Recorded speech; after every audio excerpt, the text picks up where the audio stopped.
Hey, what's going on, everybody? How are you doing? Happy Monday, chat. Hope you guys are doing super good today.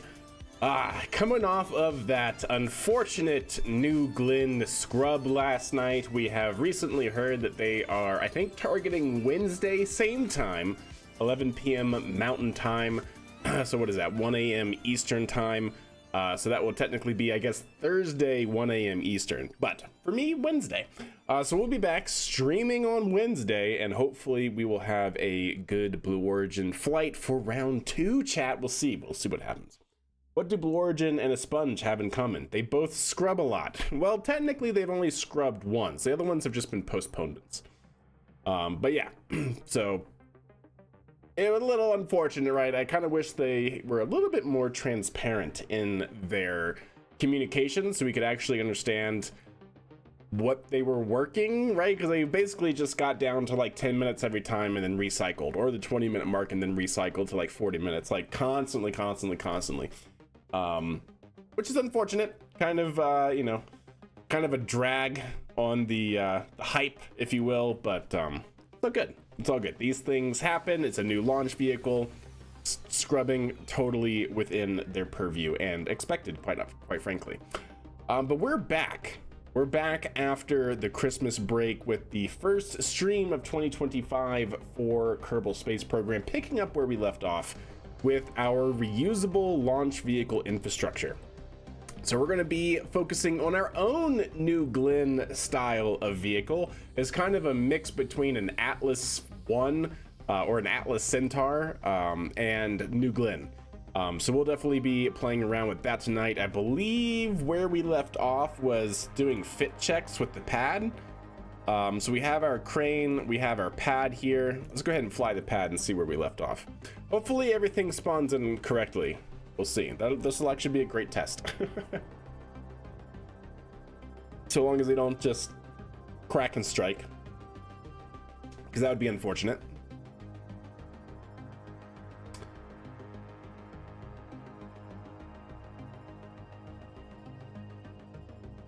All right. Well, that actually looks really good. So here you can see we have our integration crane and we have our launch pedestal here as well. So the rocket goes right here, and then we use the crane to pick it up off the vehicle and we integrate it with the pad. So yeah, the whole idea with this, right, chat, is we have a reusable launch vehicle that has been automated by Python to land somewhere over here. We have a truck or an SPMT that is designed to go up to it with an arm that is able to grapple it and then bring it into a horizontal position, drive it back over here to the crane picks it up, puts it back on the pedestal. We integrate a second stage with a fairing and we hit the launch button again without having to hit the recovery button. That is the goal, at least, and so we are now kind of in the all-up testing portion of this architecture. Got to kind of figure out what works and what doesn't work so we can actually hopefully get everything cohesive. But anyways, so this all looks to have spawned in correctly. Nothing seems to be sitting on top of anything else, so that's good. That is good. Let's go ahead and bring it back to the Space Center. We're going to need to load up the SPMT, see where we left off with that, and start doing some checks. Got to figure out what's going to basically where everything aligns, because I think we were working on the alignment for the SPMT. The SPMT, what does the SPMT actually stand for, chat? I've always called it the SPMT, and I used to know what it is because it is an acronym. Self-propelled modular transport. If you're not sure what an SPMT is, it's this thing that we see carrying something like the space shuttle, for example. They're these very large, like 180-degree swiveling tire system that are able to self-level, and yeah, they're very modular. You can quite literally like stack multiple of them together in different configurations, as we see here with this big boat that they're carrying. It's designed to carry large things. So yeah, that's what we're... Ooh, yeah, external tank time. This thing also, yeah, these things are huge and very, very capable. Anyways, So we have something like that we're doing pad fit checks with. So let's see what trouble we can get into with that. All right, so where did we leave off, chat? Where did we leave off? That is the question. So if we go down here to the SPMT version 2 or version 3, hopefully it's version 3. That would make the most sense.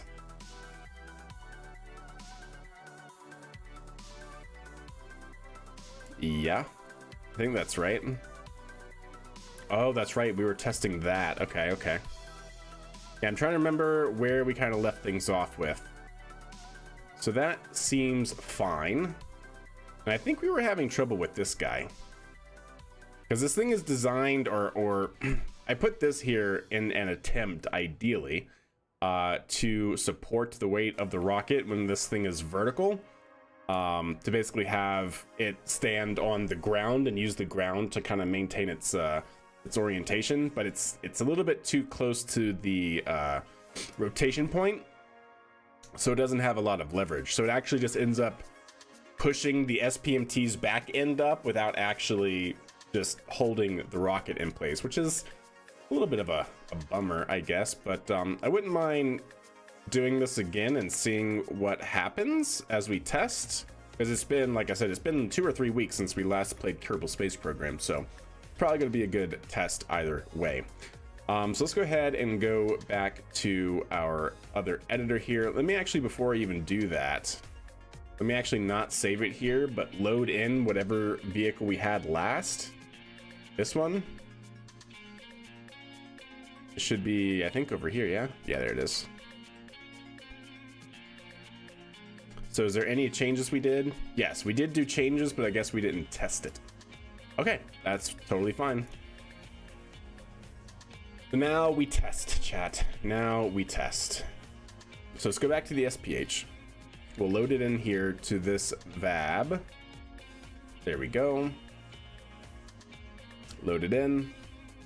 Go ahead and save it, overwrite. Let's go ahead and bring it, nope, not that way, thank you. Bring it this way, bring it over. All right, so let's go ahead and see what we can do. We're gonna try to center it. We're gonna save it again. Let's go ahead and bring a Minerva 2 out and integrate it.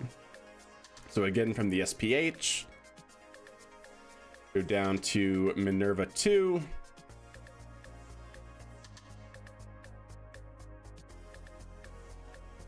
There we go. Merge that in.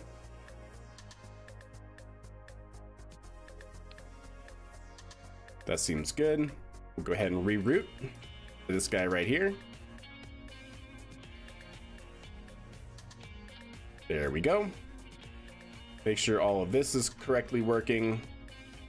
That's same vessel, and that is same vessel. Awesome. All right. Let's also empty it of all fuel if it isn't already. Very nice. And I think we're good. Is this locked out? Let's go ahead and lock that out. We'll go ahead and save it. And then what we need to do is push it over to the side and push it forward a little bit to something like there. Save it again. I don't really care about staging right now, so we'll just leave it as is. Ah, no, I need to take off the second stage, don't I? Son of a gun. I knew I was forgetting something. Hey, what's up, Terrace? How are you? Hope you're doing swell. Yes, yes. Load so I can revert. I wish you could like cancel load, chat. How awesome would that be? If you could just like hotkey and cancel the load in, so you can just revert directly back to the VAB. Too bad it didn't launch. Yes, Astronic, or Astronomic. Yes, Astronomic. Totally. Ooh. Did I break some of the struts that I had? I must have broken some struts, or the struts didn't run correctly. That's new, chat. I don't like it when new things occur. Anyways, we'll go ahead and revert that to the vehicle assembly building. So I need to check the struts apparently. So we'll do that. But yeah, we were here streaming the New Glenn launch, doing commentary for the basically 4 hours, like an hour before the stream, and then the entire stream. Unfortunately, yeah, unfortunately it was a no-go. Let's go ahead and go new, switch editor, load up the SPMT from here again. We'll get this sorted, hopefully fairly quickly. All right, so something weird happened. I don't know if it was the struts didn't run correctly or if I accidentally broke some struts or something. Let's see here. Well, the auto strut, for whatever reason, is definitely not running, apparently. Did I just never do that? It's kind of interesting. Make sure that's locked out. And maybe we'll just do some physical struts, question mark? Just to try to keep that from happening. Yeah, that should hopefully be better. So that should at least fix that problem. I don't know what would have broken those, because we haven't had that happen ever before, so that's a new one, chat. That is a new one. So those struts are fine. All of that is good. All of these? All of that's good. Yeah, I don't know exactly why or when or how those struts broke, but so be it. That same vessel. Make sure we go to this. Same vessel interaction. Go into here. We have plenty of struts on the inside. That's good. This should all be same vessel. Yes. Same vessel and same vessel. And then we should have an action group set as well.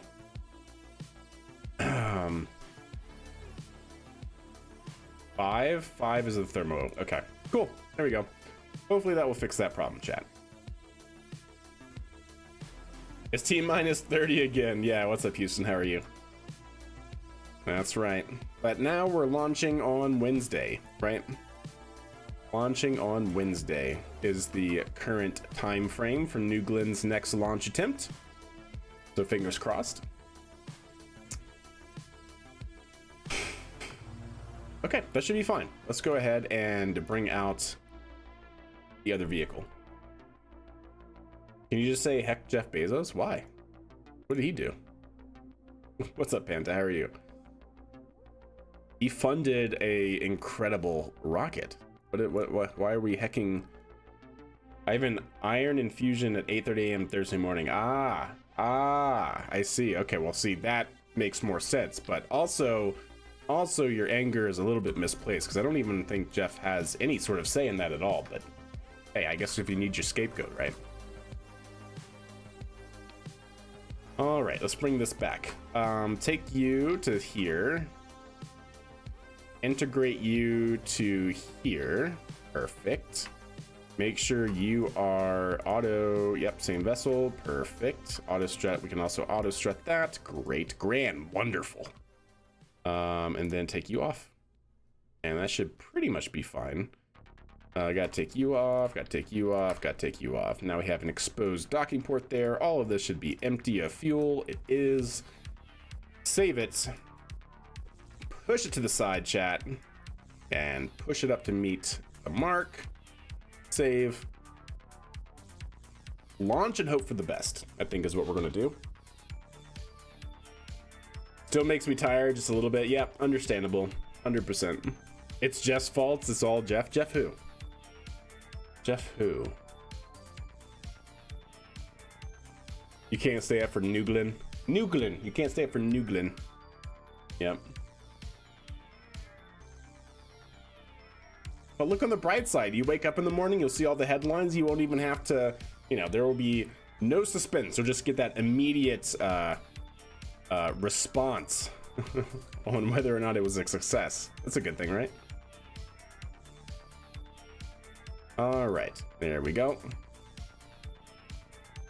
And there we go. So that's a little bit worrisome. Wait, no. Oh, did I not strut those in? No, they're strutted to root. Okay, well, that's weird. I don't know what's going on with that, but whatever, that's fine. We'll let it do its thing for now. Yeah, Panta, yeah, indeed. A very fashionable booster? Thank you. Yes, thank you. Do you see where we took some inspiration from? Perhaps, maybe, perchance? Perhaps, perchance, maybe? Perchance?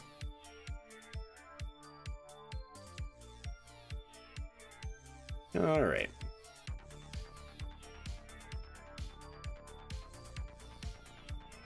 Okay, and we're bringing it over here to that big whopping crane and everything, chat.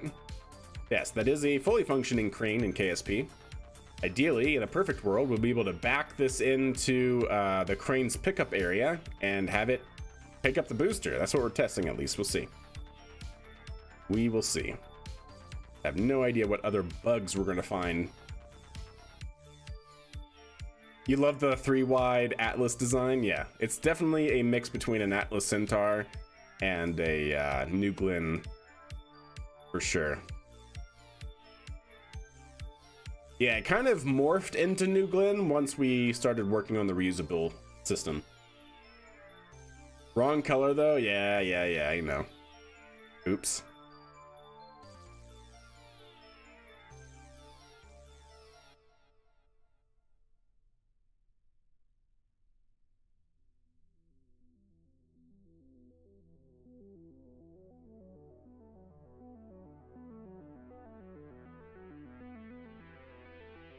I wish I knew why this thing was slowing down so much.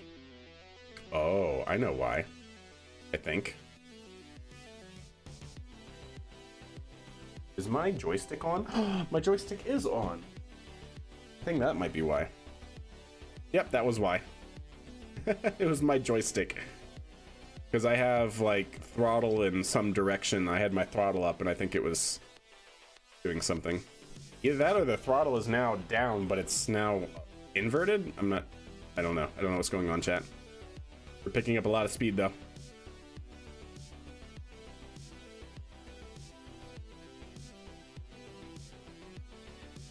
Yeah, it's definitely slowing down. What the heck is going on? Maybe I just need to undo it. Does it need to be in the center or something? Because I have the throttle on the joystick, right? And all the way up seems to be going full backwards. And full backwards, or full throttle down seems to be going forward, so not sure. Playing a game under science and technology? I thought I switched that. Thank you. Thank you for telling me. We will certainly change that right now. Boom. Done. Updated.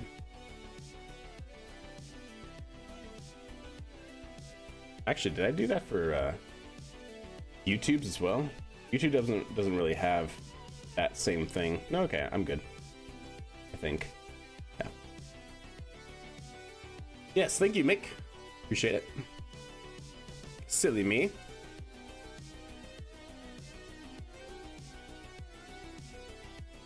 Okay, let's see what we can do here.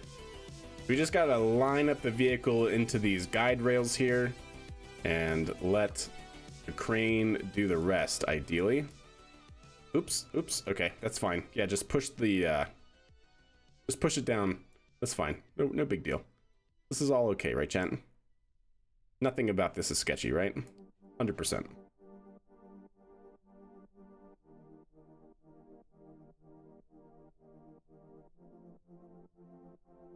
Nothing about this could possibly be sketchy at all.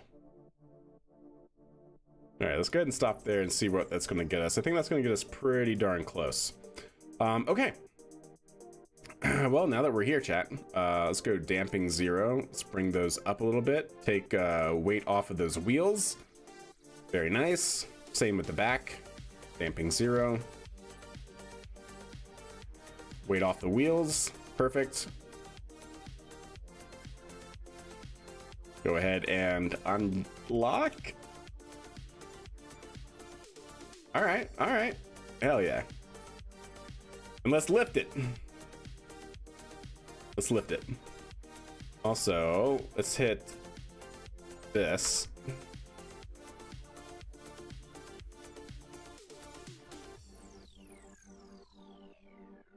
Nope, stop it. Thank you.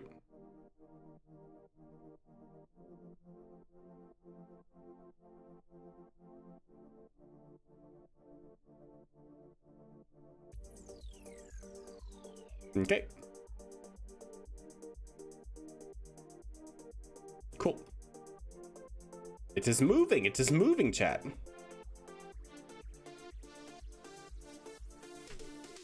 Attempt 2 Electric Boogaloo.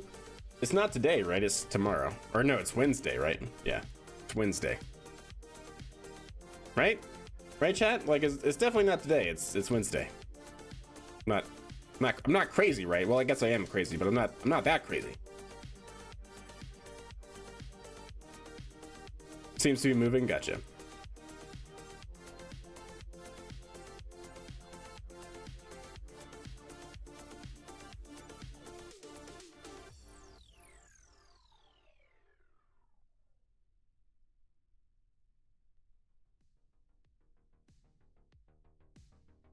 Okay.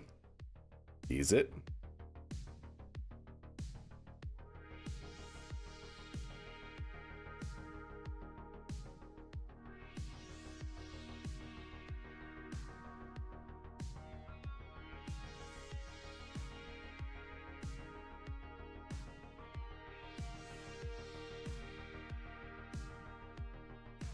This is fine, right, chat?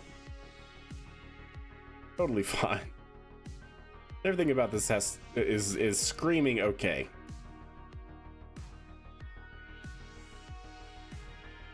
Yeah, totally fine.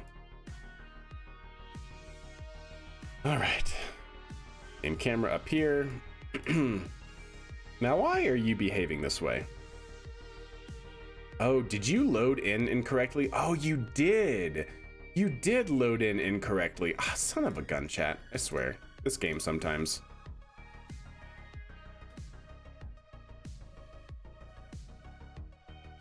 So that means I need to do that. And this hook up here needs to let go a little bit. I need those parts to phase through each other. They loaded in incorrectly. They kind of phased through each other and then got stuck behind each other, which is kind of weird. So hopefully we can fix that maybe somehow. I also don't know why the booster is kind of canted like that. I guess it's because of these things. I don't know what's making it like do that weird thing. All right, out of curiosity, like if I bring this all the way out, it's definitely not that, right? No, it's definitely not that. What is going on with that thing? Why are you like this? Oh, because that? No, that's definitely fine, because these are not same vessel interaction. Aha, there we go. So if I can do that, I know, it's freaking out, chat. It's freaking out. Okay. For whatever reason, those do not want to mesh very well.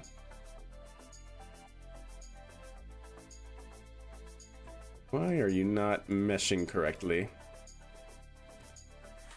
Because you're attached to that. Aha! Found it. Found it, chat. We done diddly did it.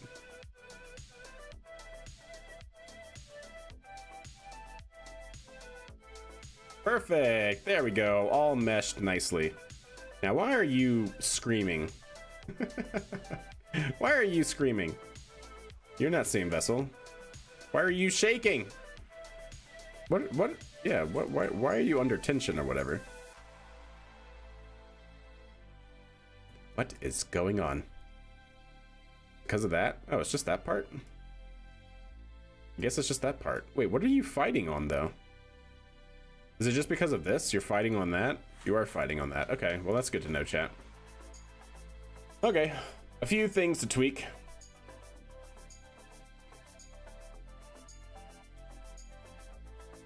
So that should be holding that correctly. Awesome, okay. Let's go ahead and get our error GUI data up. Physics, arrow GUI data. We do this because now we can take you and control from here. And so it's at 88 degrees. Not great. I'd like it to be roughly 90. Would be good.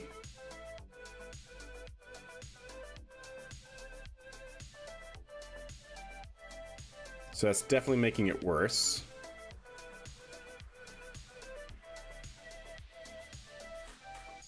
Okay.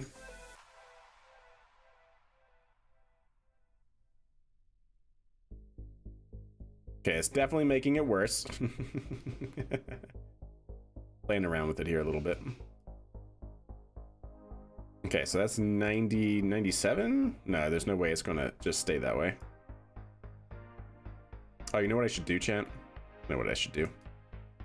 Check this, that is at 90. Let's go ahead and lock that. So we have auto strut capabilities. 89.6, I would love to think is close enough. Knowing this game, it's not going to be close enough, but I would love it if it would be. So what happens if we bring this down a little bit? Is it better or worse?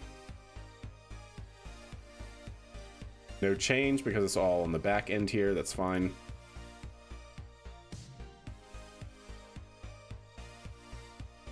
Aha!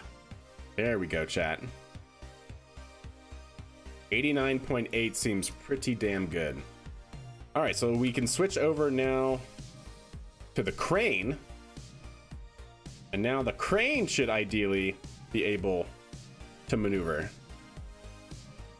we'll see. We'll see if we can pick this up and if everything aligns.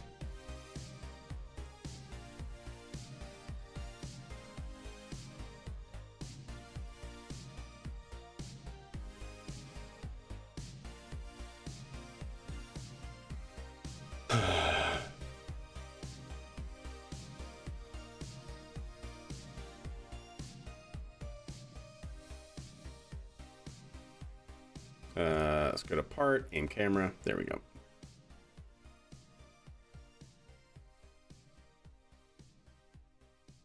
Not bad. Like to move it, move it. Yep, we're getting there.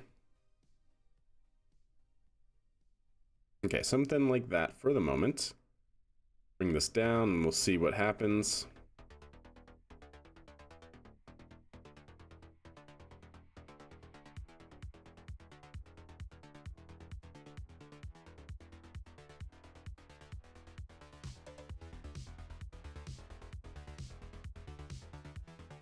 Got to be very close. Got to be very closely aligned here. So that way we don't crack and strike on the pickup. And we still might crack and strike. This is all testing here.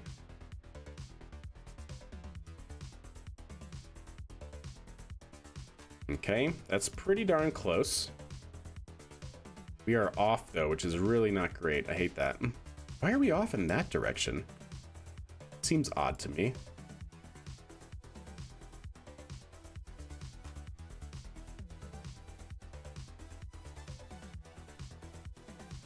I'm worried. I'm worried about that lateral offset here. I'm not sure why we are. That is worrisome, I must say. But this is why we test, chat. This is why we test. That's not great. Nope, that's bad. Yeah, it's got to be aligned better than that. So what in the heck is causing it to have that weird angle? Because we should be basically in the track. Is this not perfectly aligned, I wonder? Like, is it not actually centered? It should be centered.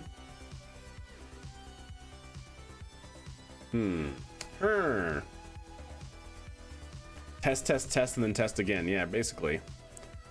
All right, well, essentially, let's just continue moving on as if nothing happened, just so we can test the rest of it. So then we should be now able to bring this back.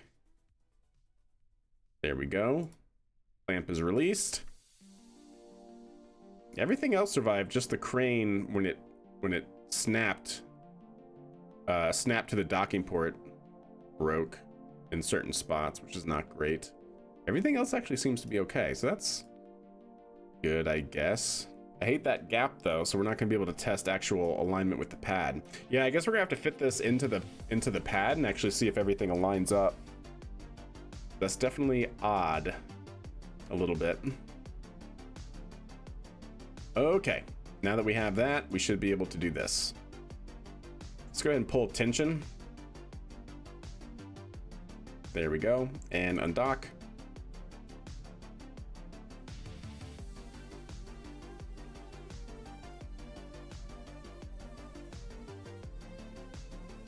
Okay, that seems good.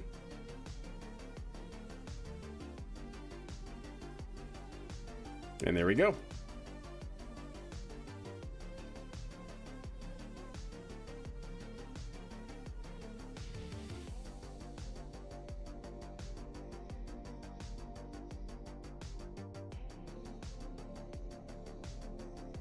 Launch pad has achieved liftoff. Yeah, no kidding, right? Got something in my eye.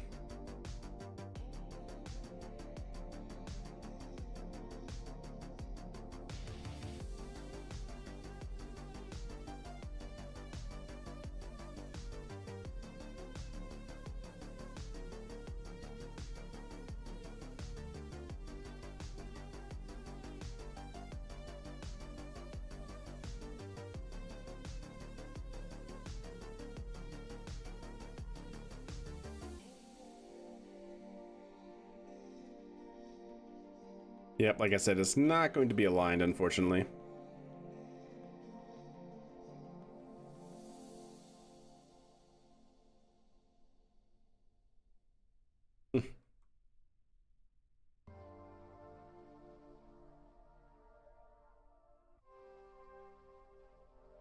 Can I get it? No, there's no way. We're gonna be so far off. Nope. Okay, well, that's a good test. Let's quick load, and I want to see if we can do something about that real quick. So let's go ahead and F9 here. Yeah. I wish it would show us our yaw. It does not show us our yaw, though. It shows us heading and pitch. Okay. Yeah, let's go ahead and revert real quick to that save point. Hopefully it loads in fine. We'll see.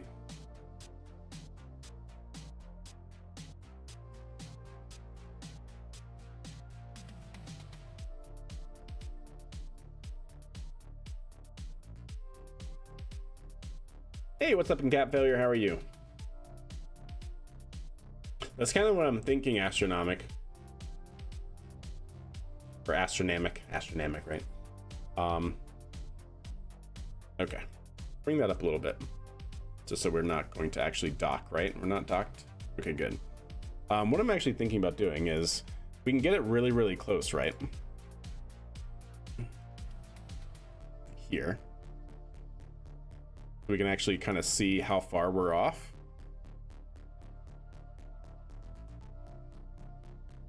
If we bring it down just a little bit, we can actually kind of see how far we're off. Like that.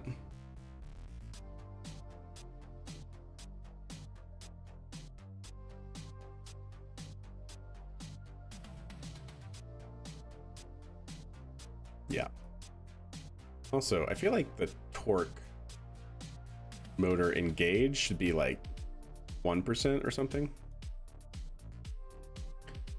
Like, it doesn't need to be much, but I feel like some damping would be great to have. Oh, that was not what I meant to do. So sorry. So sorry. Yeah, put that back. There we go. Just so that way it doesn't just flop all around.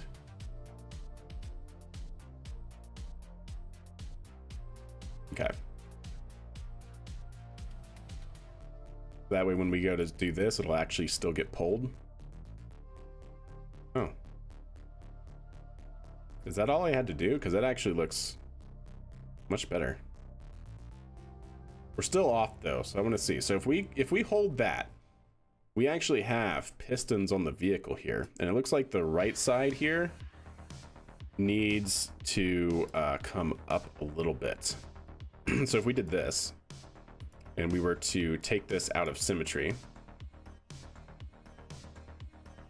remove from symmetry, and then bring it up a couple more points like that, we'll see what that does. But and we're gonna have to do that to this side as well, aren't we?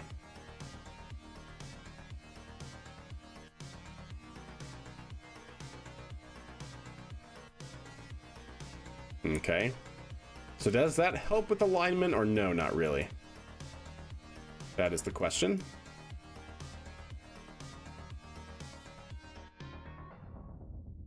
That seems good. Okay. Hold your breath, chat.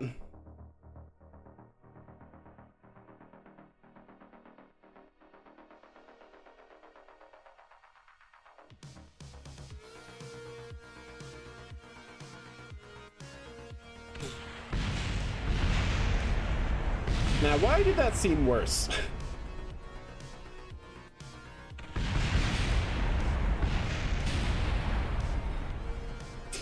Question? Question, chat. Why did that seem worse? Yeah, just launch it. Yeah, we hit the launch button by accident, apparently. Fascinating.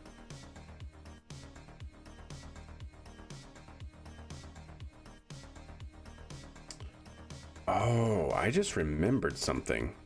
What does the hierarchy for this look like? Hold up. What does the vehicle hierarchy look like for this? Because it seems like right now... Yeah. Oh, that actually might be the reason. It seems like right now the crane is docking to the booster instead of the booster docking to the crane. And if I remember correctly, it's been a while since we've done this, you can change the hierarchies of the vehicle to switch that by changing the vessel configuration. Successful 10-meter hop. Yeah, good. Good, I'm glad. Yeah, not ideal. Not great. So what are we here?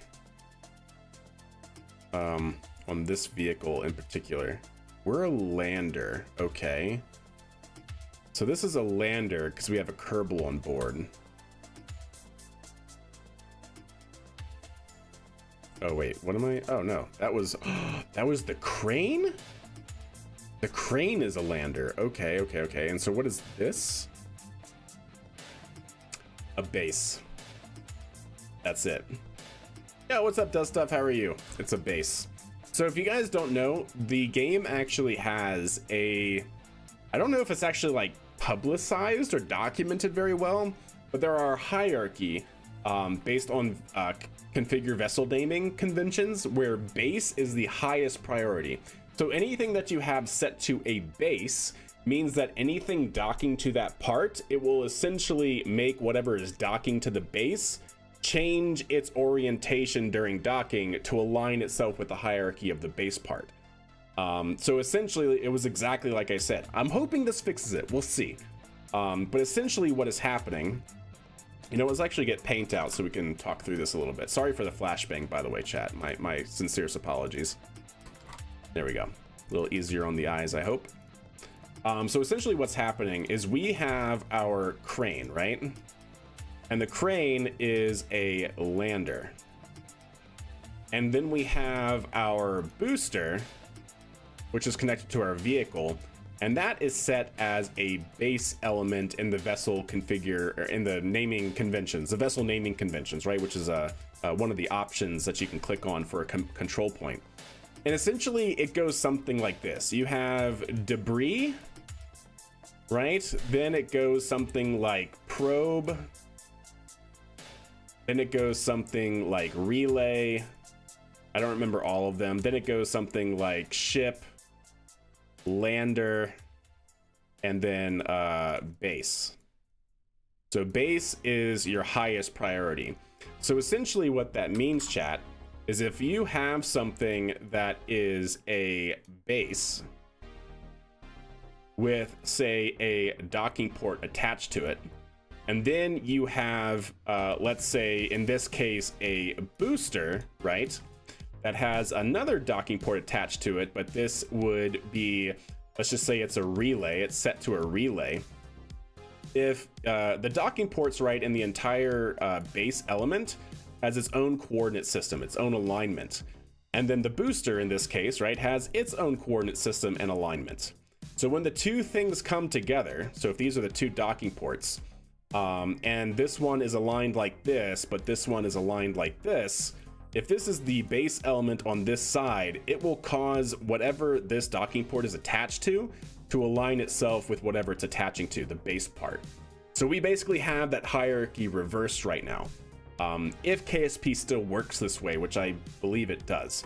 So right now we actually have the booster set to a base, which essentially means that the booster is our alignment point and the crane is being completely reoriented to align with the booster's attitude for the docking port. And that's what's causing the massive crack and strike. So I'm hoping here that if we change all of this,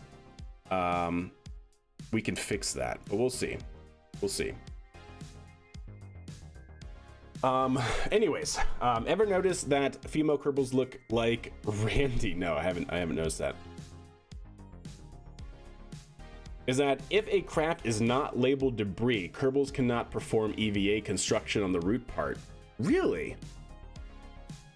Well, that's interesting. Huh. You learn something new every day with this game, chat, and we've been playing it for a decade. Anywho, yeah, so if we go to configure vessel naming, see how it's a base right now? Let's make it a probe. Name that 20, so it'll be the highest priority. It didn't actually tell me that it switched. So I think it's because I have another control point with a naming convention up here, if I'm not mistaken. The booster itself has its own control point and whatnot. Let's see what this does. It's also a base. And let's make it a probe as well. Okay. So now if we go into the map view and we look here, we're now a probe. So, okay, that seems good. Let's now switch over here to the crane. We'll click on that control point there. We can also click on this control point up here. Oh, I'm hiding the control point. I just need any control point. Okay, we'll go down to this one. There we go. Configure vessel naming. We're going to call this a base, highest priority, accept. Now, if we click on map view again, we are now a base for the crane. So, like I said, I don't know if this is actually going to fix it, but by golly, I remember that KSP is weird in that sort of way a little bit. So let's just go ahead and figure it out. Let's also do what we did before. We're going to motorize, but bring the torque down to like 1%. Motorize, torque down to 1. And then motorize, torque down to 1. There we go. That seems pretty darn good. We are 90 on that. We are 89.6 on that. I think we just go for it, yeah? And see if that changed anything. I'm gonna go ahead and F5 right here just in case something bad happens and we can revert. Is this stock? Yep, it's all stock parts. All right, here we go. It's a little bit off, but we'll see.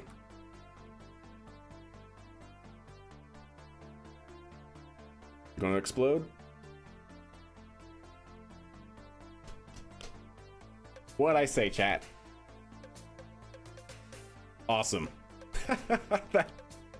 that works so well. Okay. Yeah, good. Grab me this and undock. See, it's those little parts, it's knowing those little things about the game that just make doing something like this feasible. Can you imagine if we didn't know about that part hierarchy bit, that we wouldn't be able to do this? It's crazy. There's those little nuances in the game still. Next launch is, I believe, scheduled for Wednesday. Technically Thursday. It's like Wednesday 11 p.m. Mountain Time or Thursday at 1 a.m. Eastern. Yeah. So basically the same time it was previously, but now it's a 48-hour turnaround time.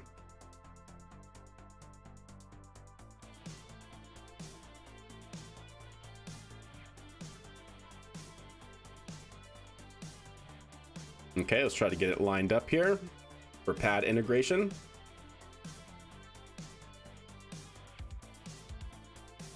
Logic your way through a Kraken attack. Yeah, I guess that's what happens when you have like 5,000 hours in the game. The Kraken fell asleep? Wow, thanks, Terrace. Okay, I get it. Fine, I won't explain those things anymore. God. All right, let's see. Let's aim camera down here.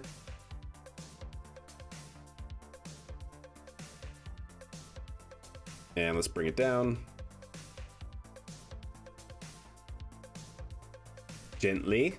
Gently, chat. Gently. Ever so gently. Uh-oh. It's going to swing. It's going to hit. Oh, oh. Oh, that's probably not great for it, chat. Just saying.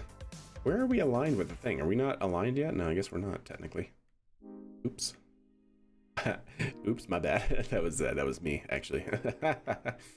Yeah, my bad. Just smacking the rocket. Multi tens of millions dollar first stage on the ad support systems. It's okay, it happens, I guess. Kappa, fire that intern, whoever allowed that to happen. And we'll just tease it.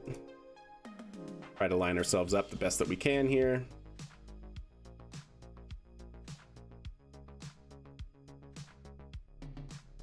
There we go. Use those bumpers to our advantage.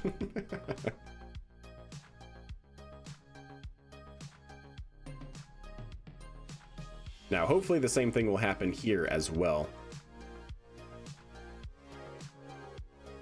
With the crane being the kind of like the base part here.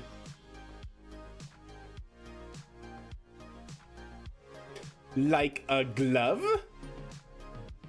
Ooh. Yep, that's nice.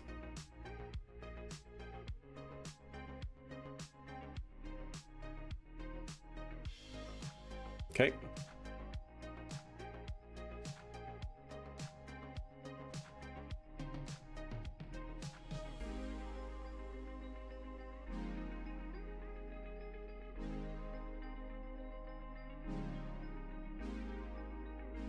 No problem. A little hop, but yeah, no problem. Nothing broke, so that's good, right? That's good, chat. Did we just integrate our first booster? I think we did. I think we just integrated our first booster here, chat. Let's go ahead and bring some tension here. We'll make primary, and then we'll undock. Spring. Perfect. All right, there we go. Not bad. Not bad, chat. Hell yeah. Like a glove? Good, yes, excellent, wonderful. We are doing it, chat. We are doing it. We are rocketing.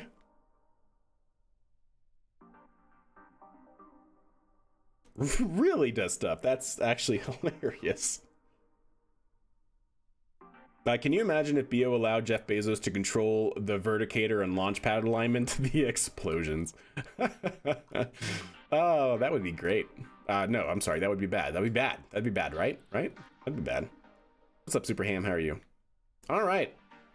So how are we doing on alignment, though? That's the key ticket item. So if we now swap back to this, our pad, which now has the booster, 89.5, which honestly, I'm kind of okay with, right? Control from here, 89.5, control from here, yeah. Half a degree off, I hope is doable. Let's actually check on the bottom. So if we part aim camera, because remember, we have these same vessel interactions at the bottom here to hold the booster up. Because it's free floating off the ground, but we use these brackets like we did on the vehicle, the transporter vehicle, to hold itself up. And that's all looking good. Okay. Okay. Wowzers, chat. Wowzers. It is. It is Athelia. Yeah, it very much is. Or, I totally butchered your name, didn't I? I am so sorry. Alethea. Yeah, Alethea? I had to take a second look at it. Let me know if that's right. Mites and yeah, exactly, right? They're more resistant to heat. Okay, I like this, chat. So now we have everything else. Hey, what's up, gamer? How are you? Hope you're doing well. We just integrated our first stage using the crane system and the SPMT, and that was pretty great. Pretty great, if I do say so. I'm pretty happy about that, chat. Yeah, I cannot complain. I can't complain at all. Mods? Yes, I do use a few mods. And the wheels didn't explode? No, the wheels did not explode. Is the bot working? Yeah, the bot's working. Cool. Did not explode. Okay. So good. Let's go ahead and now take the SPMT out, and then we will finish. We'll finish what we're doing here. So take you, put you down. Oh, that's right. And we have oh, wait. Are these still in symmetry? Did I not take them? Oh, I didn't take them in symmetry. Oh, that just makes this so much better. We didn't even have to worry about the leveling in the lateral direction. Wow, that's actually fantastic. Okay, well, good. Actually, before we do that, chat, let's go ahead and do that. I'm probably going to regret this decision, but for testing, unlock. Okay, well, that did not pop all the wheels. Hell yeah.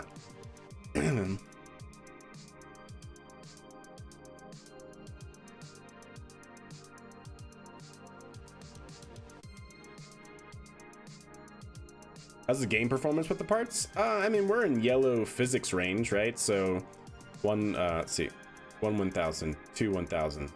About 2 seconds for every 1 second in real life. So we're at like 50, it's probably more like 60% speed right now. But that's just because we have currently with this vehicle, especially like over 1,000 parts in render range. It's not bad. Could be better, of course, but we're doing some complex stuff right now.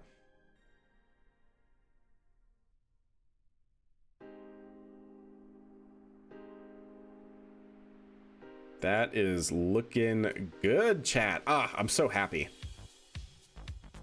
Yeah, I'm so happy about this.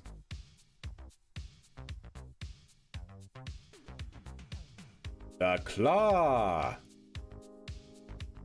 The claw. There we go.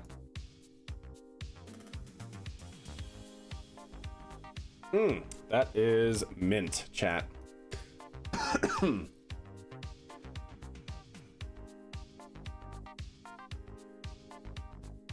Does this also game have heat damage? Yes. Well, I mean, it's kind of like a make or break. It's like all or nothing. Yeah, it's kind of all or nothing, Athelia.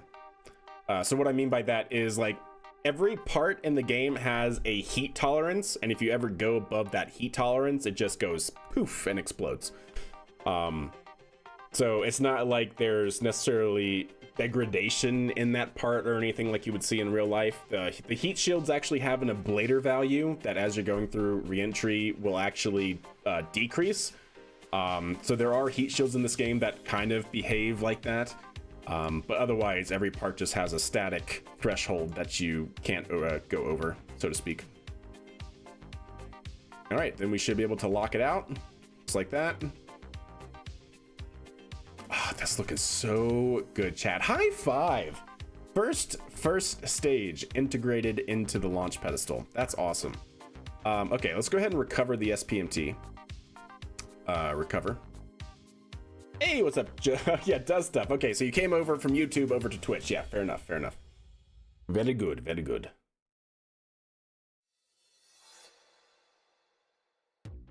If you angle wings on rotors just right, you can make a perpetual motion machine. Is that right? So you're talking about the actual rotor blades if you like twist the rotors, or you mean like actually gizmoing them into a certain position? Yes, welcome to the dark side. With Starship, if you just don't make rocket sideways, no need to lift into place except the fact that you need a tall, yeah, very tall building. Yeah, very true, actually. All right, chat, since that was a huge success, if you guys are new to the Twitch side of the stream, I do occasionally, like every hour or so, run a quick ad break, and that's to get rid of all of the mid-roll ads and everything that runs from the Twitch side, just to get rid of those. So I'm going to do a quick ad break on the Twitch side. Don't worry, you're not going to miss anything. The stream will essentially be on pause, but we'll just wait for you guys to get back.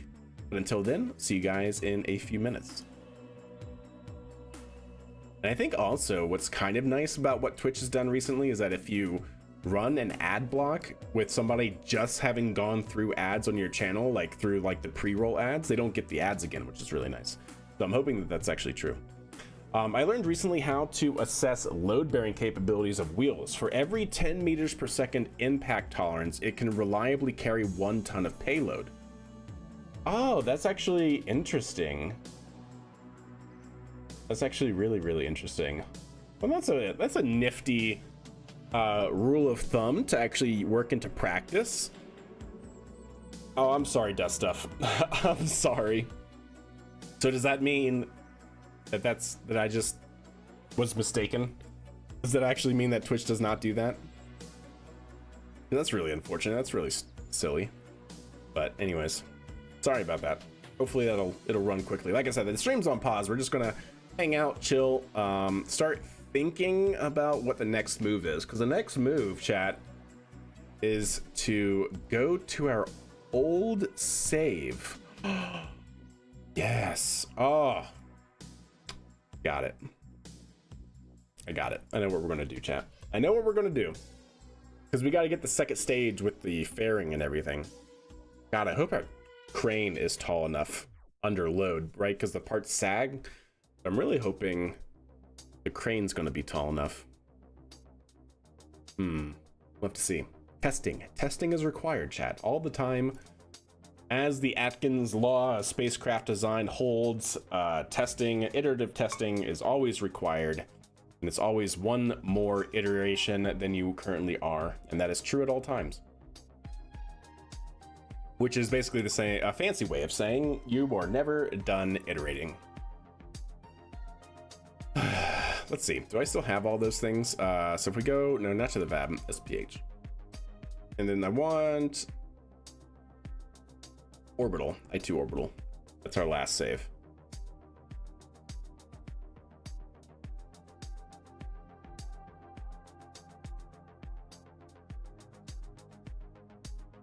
We have the heavy utility vehicle. I can't wait to unlock the next round of parts. So we can actually get those larger rover wheels. Those are so nice. Like I want the bigger rover wheels, chat. I really do.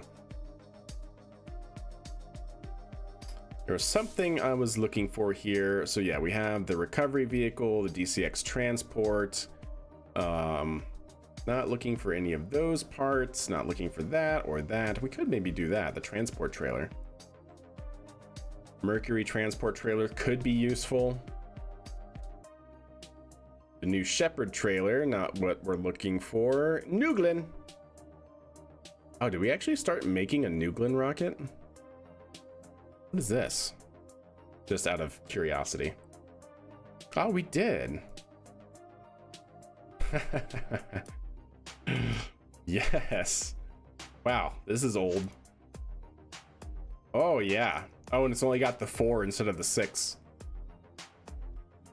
It looks really good, though. Look at our big boy Nuglin. It's funny. Caslo is pushed to Wednesday. No launch tonight, my friend, unfortunately.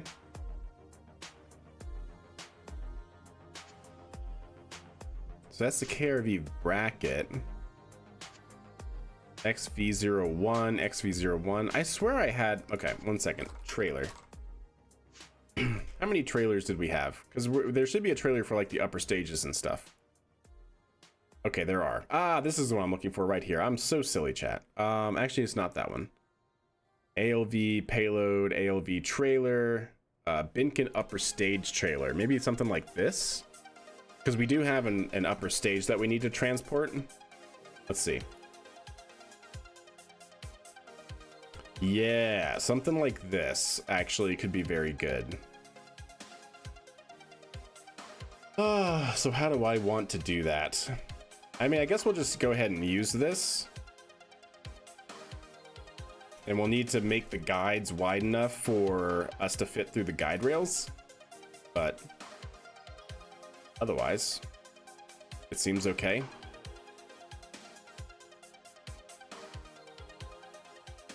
Yeah, otherwise it seems good, actually. I'm gonna have to redo the wheels and everything, which is, gosh, such a bummer, chat. I hate it. Not KOS, we use KRPC, so everything is Python automated. I know of KOS, but yeah, no, haven't dabbled with that one. We're gonna have to redo all of this. So let's see how big we're gonna actually have to work with. All right, so stand by. So we have, if we load and don't save, I need the flight ready. So let's go back to our current save.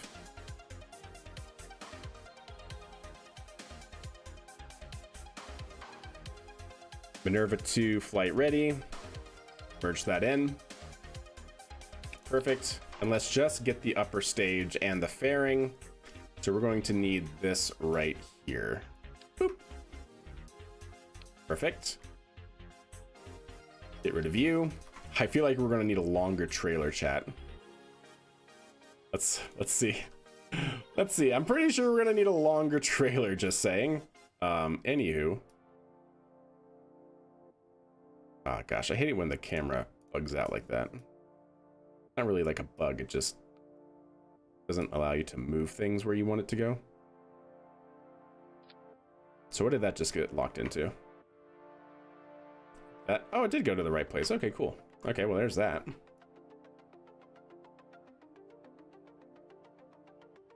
Ah, gotcha. Gotcha, just stuff. Gotcha. Yeah, I really like KRPC. It's been good to us. Something like that. But man, we're gonna need a wider trailer, chat. We're gonna need such a wider trailer. Oh no.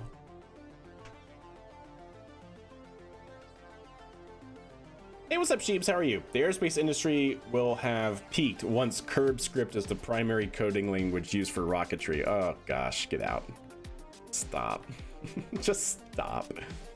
All right, we're gonna need a wider trailer. Okay, let me go ahead and do new and don't save. And let's see, do I have, that felt good. I think I do have a wider trailer. I think I have the ALV trailer. So let's look at that. 15-line orbital script. That would be wild. First stage trailer. This one might be good. Yeah, something like this.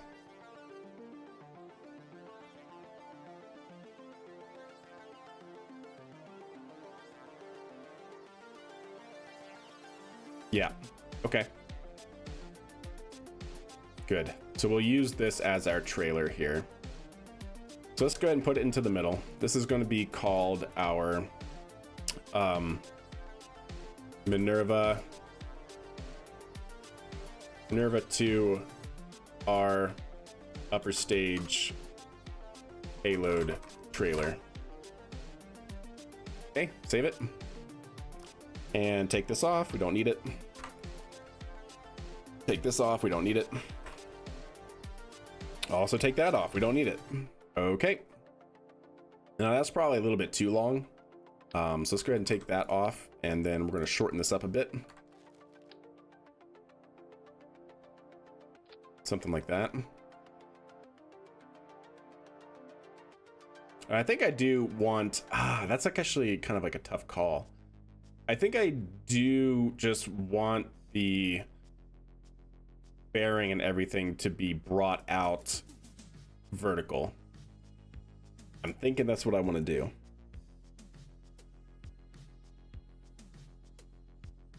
While not boom, do. Yeah, essentially. Essentially. That actually might even still be too long. Did I have it right the first time? I'm not sure. Like, the other thing I was thinking of or contemplating is we could actually bring out the upper stage horizontally as well. I don't know if I want to do that though. I think I just want to keep it simple and have the entire trailer just be movable as it needs to be. We're probably going to need to widen this, of course, so that way it fits into the channels. But we'll start with that. So let's get rid of all of you. These are just parts that we don't need to be having. Gotcha, very good. Okay, so yeah, that seems good, I think. So let's go ahead and now build a frame.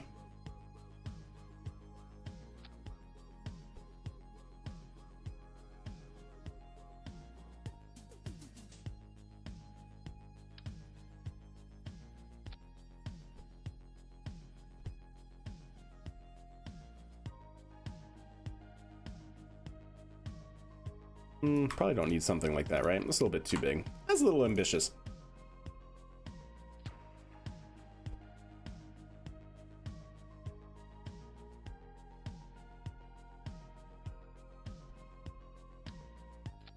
Yeah, something like that I think will be better. But if we did this now and brought this forward and then bring it up. There we go. Something like that. Yeah.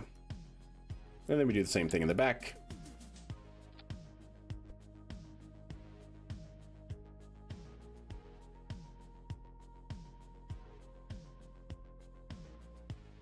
Okay.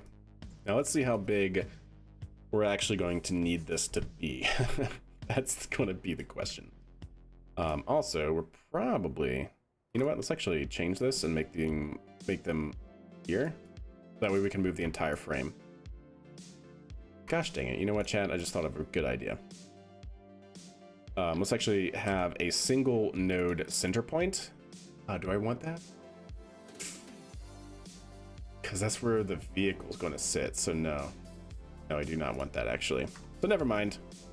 But let's go ahead and move this back a little bit so it's centered over the wheels a little bit.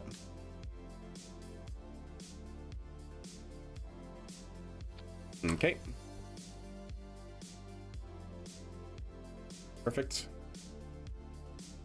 And there we go. So we'll start with that, and we'll see what that gets us, I think.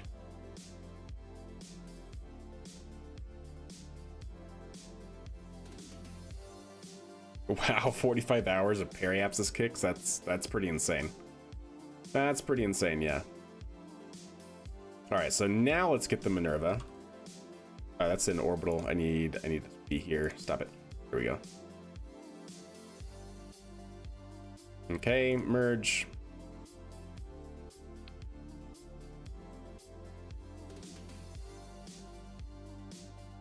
Take you off. Oops, wrong button.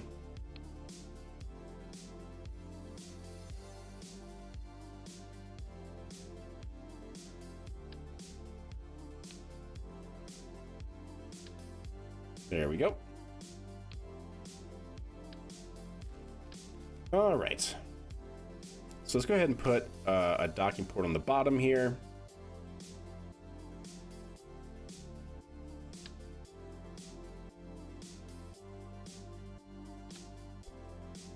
There we go. And let's see if we can't place that here. There we go. Okay, nice.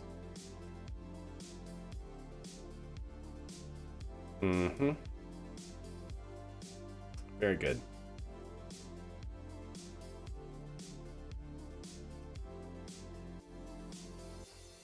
I hope. That's all I got to say, chat, is I hope. Now, yes, one thing we can do, I think, safely, is you put you onto same vessel interaction.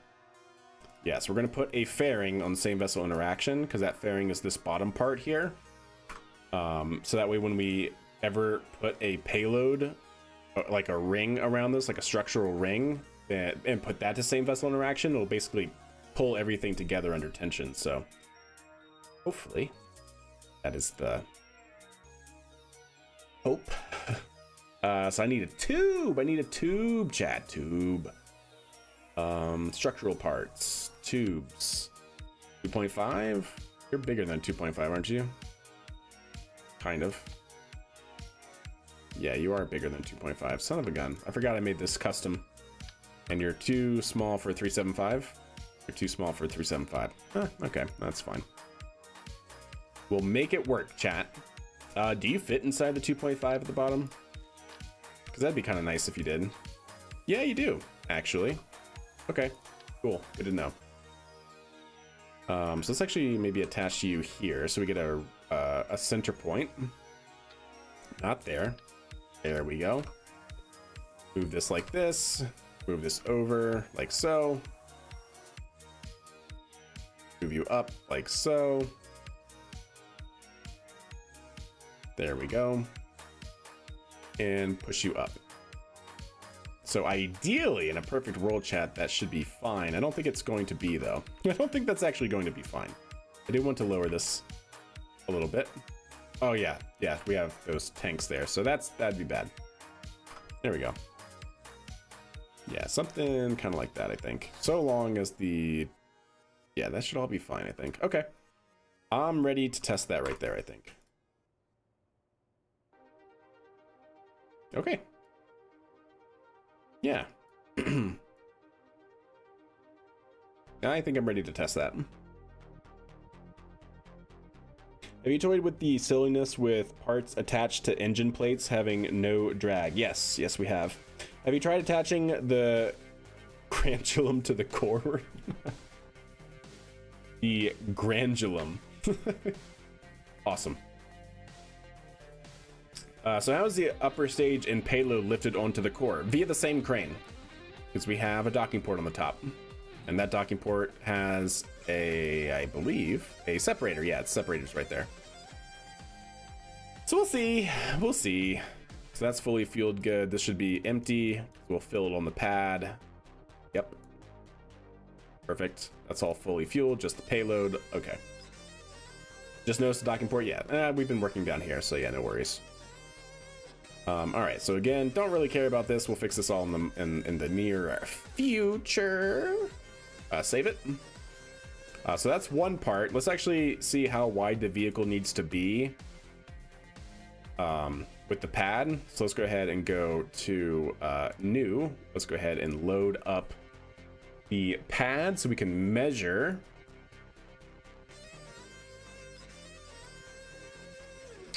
the width here.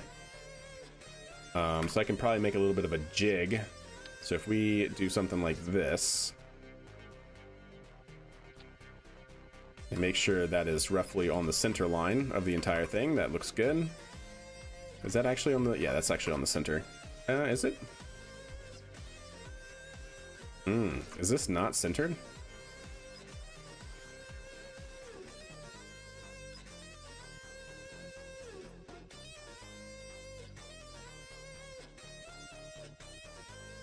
Huh. Wait, is that why we were having problems before? Is this actually not centered? Well, that looks centered. Oh, God. I need to figure out if we're actually centered on this part here. We gotta be centered on this part. Everything should be built off of this part right here. Here, stand by. We gotta make a jig so we can actually see what's up.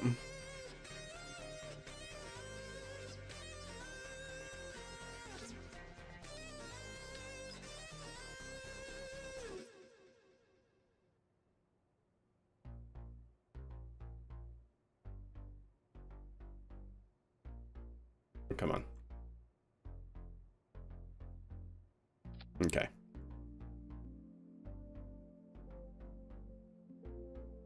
Yeah, no, that's right. It's got to be right.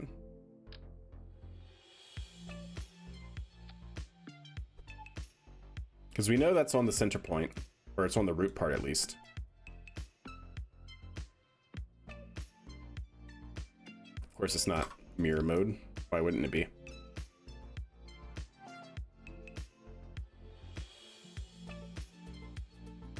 Ah, okay, well, that's fine.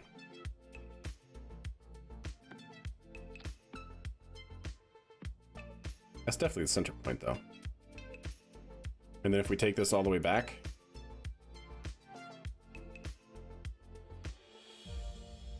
Yeah, that should be correct. Okay. So that is correct. Well, that's good. Okay. Well, very good. Anyways, let's continue making our jig like I was talking about. So we're going to take you, center you on that center point. That does run through the docking port, right? So the docking port is centered. Yep, docking port is centered. Good. All right.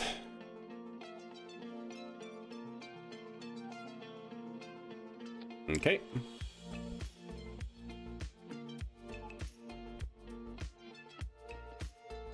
Okay.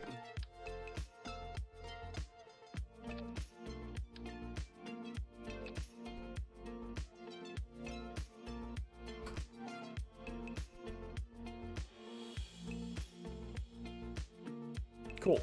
And then we take you and we push you to that point there.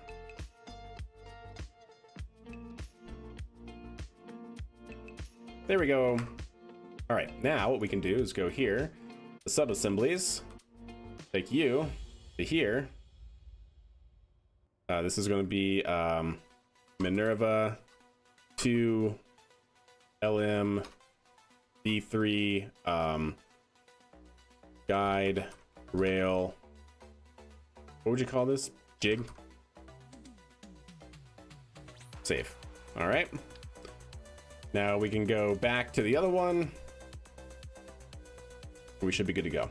Now we have something we can measure with.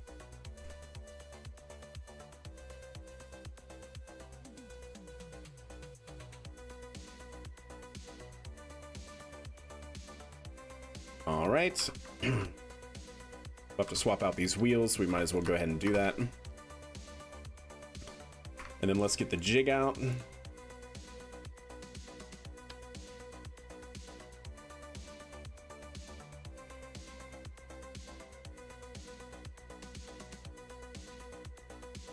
I not have just a center point? No? Okay. Well, whatever.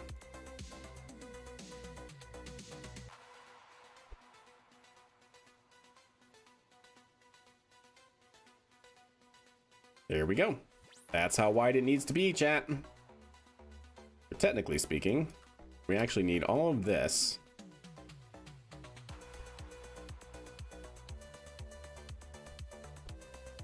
To be out further.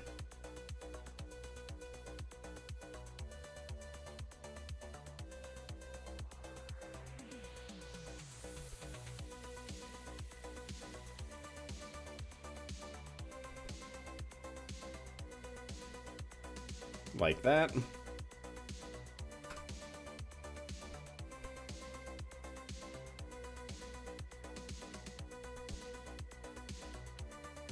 Like that. Okay.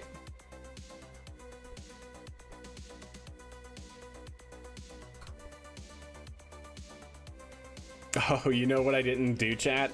I didn't see how high it needs to be. We're gonna have to go back and do that real quick. That's fine though. At least we'll get the width for now. But yeah, these things are gonna actually have to be kind of high. Kind of high up on the vehicle, actually. Maybe I'll just do that now. And I think we can get rid of these, because we can just use the big ones now. Yeah. I'm pretty sure these are gonna need to be kind of like that. Which is fine. We'll make sure everything blends to some degree at least. Mm-hmm. Out of curiosity, what if we just did the same trick that we did with the SPMT and used the handy dandy thumper? That could work. That could work.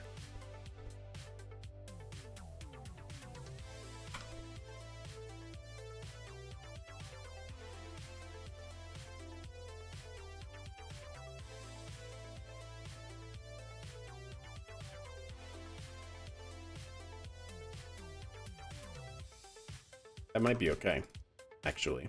Thrust down, solid fuel down. Yeah.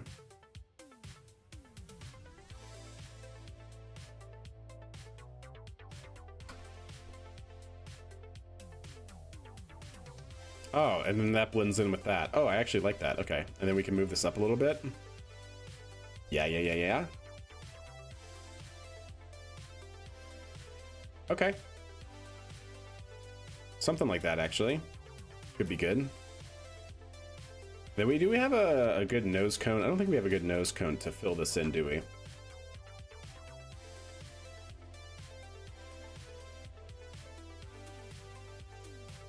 Ah, interesting stuff. So I think I'm going to want a tube, another tube, a structural tube, if this is the right size. It is. Gizmo this in like so. Okay, and then we can get a couple of nose cones. There we go. Actually, you know what? Actually might be a better one than that.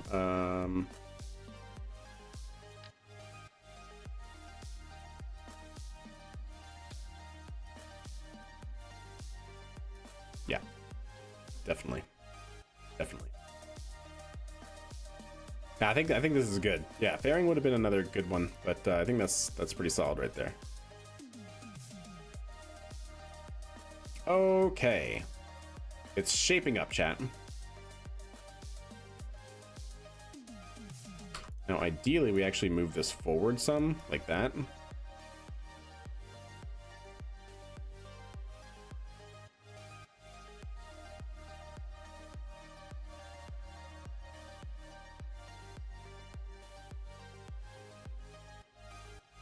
Yeah, something like that could be really good. And then bringing it all together, chat. Getting a little bit carried away, but I think we're still okay. I think we're still fine. These big boys, like this. Yeah. All right. Yeah. What could go wrong?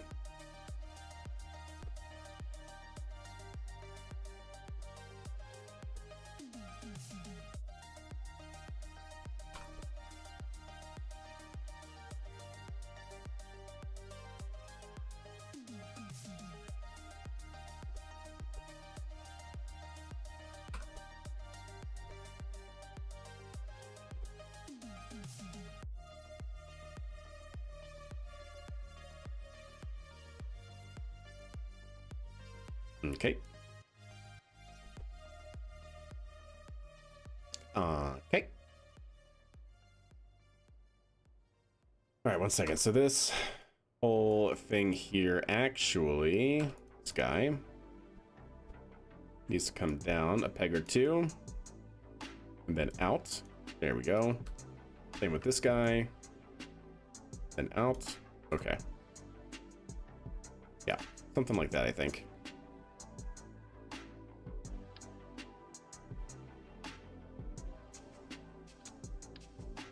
Gosh, dang it. Stop it. Thank you.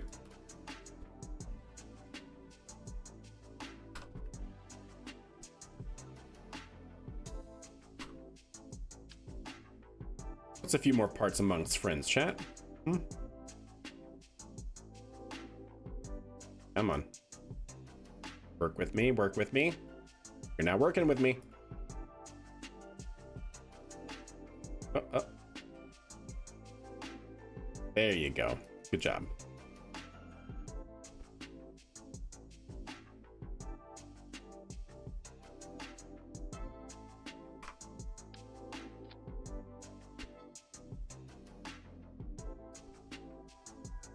All right, cool. Good enough. Good enough. Okay.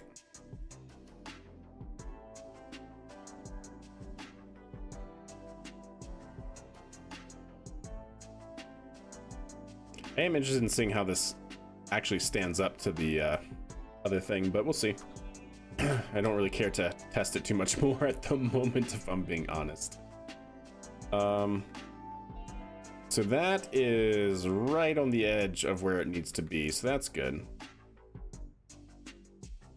So we can even gizmo this out actually a little bit further.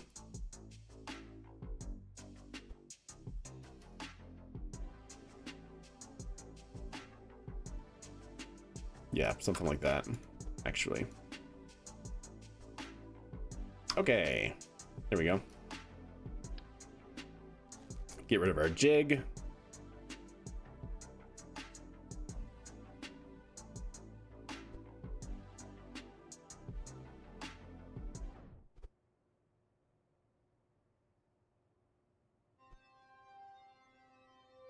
Oh, really?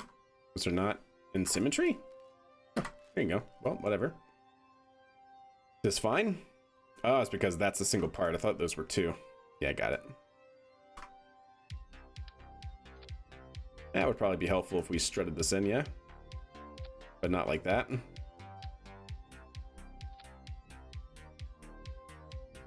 What in tarnation? How is that mirror mode? What?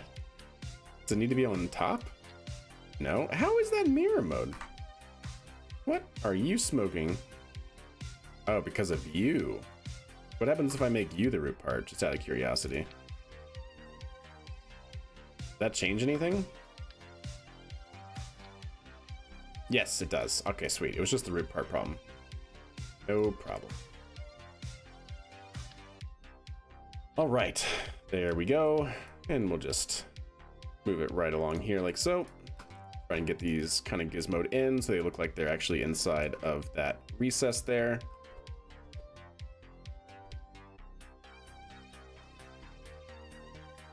There we go. We can do the same thing to the back.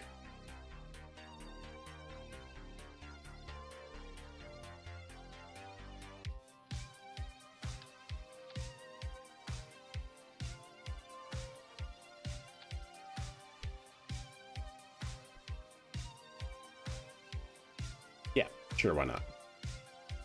Actually, you know what? Something even better, chat.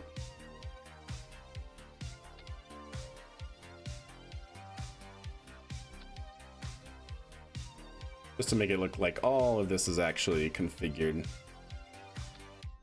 and connected. Okay, that's fine. Totally fine, chat. You like solid rocket motors? Me too. This thing's gonna go really fast. Yep, I think that's totally okay. Okay, now we just need wheels. Gosh, how are we gonna do the wheels? How do we do the truck wheels? Like, we could always just do the landing gear, but I feel like that's such a cop-out, personally. But I guess if the wheels can't handle it. Ooh, Terrace, you said something. If we go to the wheels, it's 10 for every 10 meters per second, it's 1 ton. Is that right? For the impact tolerance, so that's 5 metric tons that each one of these can do. Is that the rule of thumb you were talking about? This has, oh, tolerance of 50 Gs. It actually says it right there. Oh, interesting. Yeah. So it can only manage 5 tons a wheel as a rule of thumb. So we need 4, 5, at least 6 probably. That's an interesting, I wonder if that actually works here. Okay. Well, let's see. Let us see, chat. Now, how to actually do this comfortably. We have like a nice box-shaped system, kind of like this, but I don't know if I really want this, but maybe it's fine. Yeah, maybe it's fine. Okay, let's take this. One-time symmetry. Do something like this.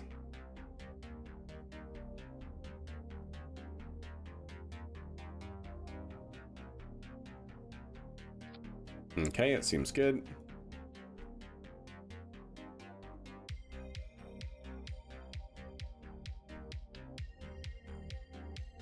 Get the dualies going, chat.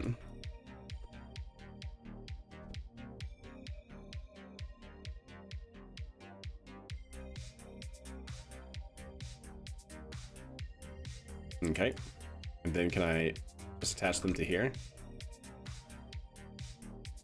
In 2x symmetry, I sure can.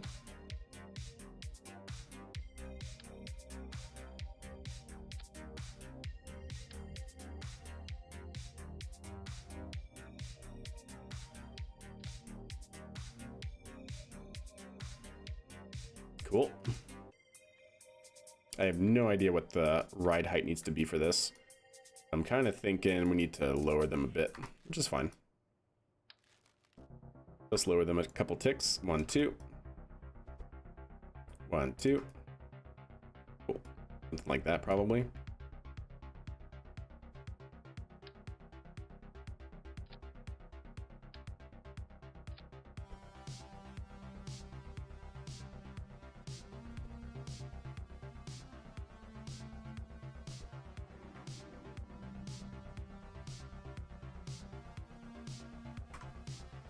Okay, not bad.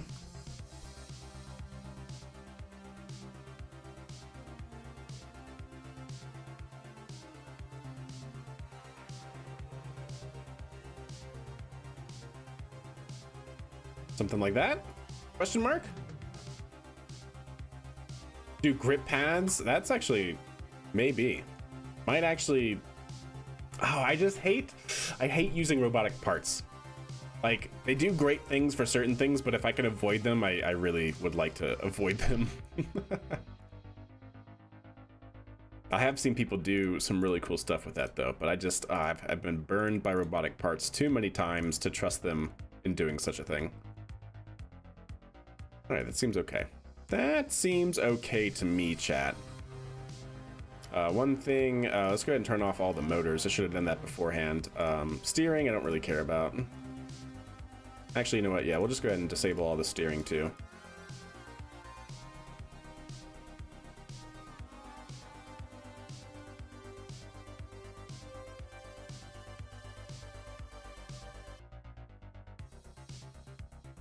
Okay, good. Go ahead and save that. We'll see what happens here. It could just all completely fall apart. I don't know. You load them up, 20 tons of mass, and you never know what'll happen. That's so true. That is definitely true. Okay. I am okay with that design for now. Go ahead and change the flag, of course. Okay. Good looking flag. Save it again. So let's go ahead and now get our truck. We now have to get our truck out. So if we again go to the I2 orbital, we need the heavy utility vehicle. Or the HUV.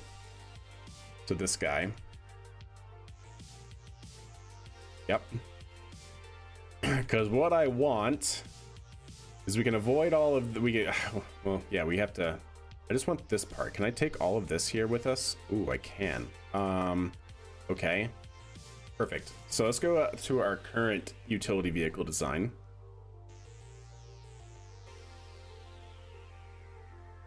Do I call it heavy here as well? Or is it just HUV? I think I just call it HUV. Yep. And we can go ahead and load that in. Yeah. This is just going to be HUV. Trailer. Hitch.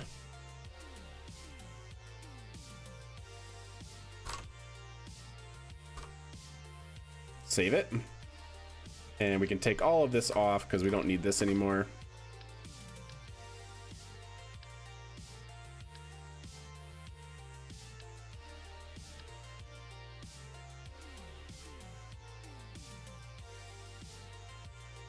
Okay.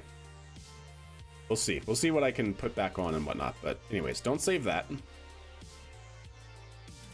Go back to the heavy utility vehicle. Oh, wait, actually, before I do that, I want something that we can attach this to. So grab me one of these. Do I have just an endpoint? Yes, I do.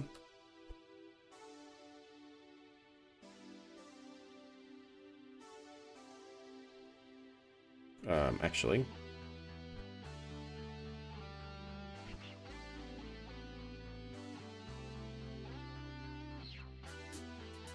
Okay, something like that. We'll go ahead and save that. That should be fine. Go to the old save. Grab the heavy utility vehicle. Merge that in. Reroute the part here. And there we go. Okay.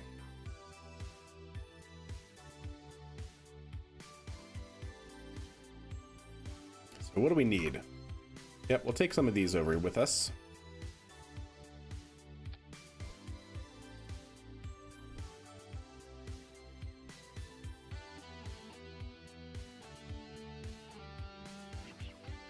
Okay, that seems fine. And then it's all of this that I care about. This I don't think we need. Yeah, I don't think we need these, right? Pretty sure this was to help guide us. Yeah, that should be fine. We don't need those. So that's fine. Okay, good to know that we don't actually even need this. Okay. Good. Okay. I'm happy with that. Now give me all of these things. First and foremost, give me that. And what were you attached to? You were just attached to the base plate there? Okay, cool.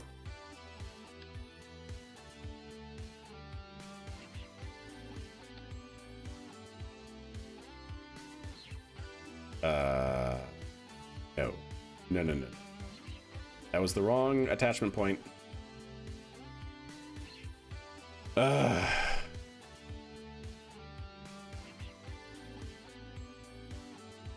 Where is the attachment point I just had? Is it not the... Yeah, it's totally this, right? So it's a steel plate. Where in the heck is the steel plate? I can't see it.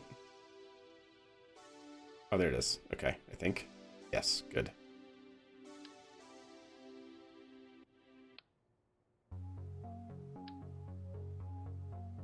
Oh, wait, no. Yeah, wait. How is that supposed to be? Oh, okay. No? Can't do it like that? I'm trying to figure out what that root part is, or how is it attached. Can I just gizmo this up?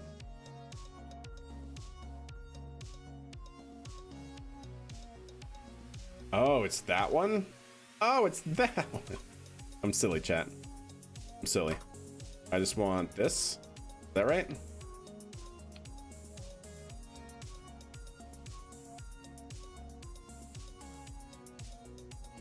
Oh, and then that has that part. Wait, wait, wait. Can I just... Yes. Yes, I can. Okay. Good. So can I just take that off? I think I can. Without any consequence? Maybe? Yes, I can. And what were you attached to? Were you just attached to... Yes, you were just attached to that. Or one of these. Okay. With struts. Good. Okay, great. That makes life easy.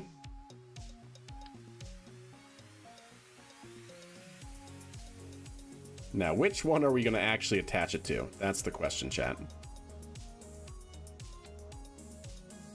Oh, we got it. Oh, no, the same way. All right, cool. Did those struts rerun? No. So how is it strutted in? Yeah, strutted in from the back. Okay. From here, I think. Yep. Yeah, we had struts there. Okay, cool.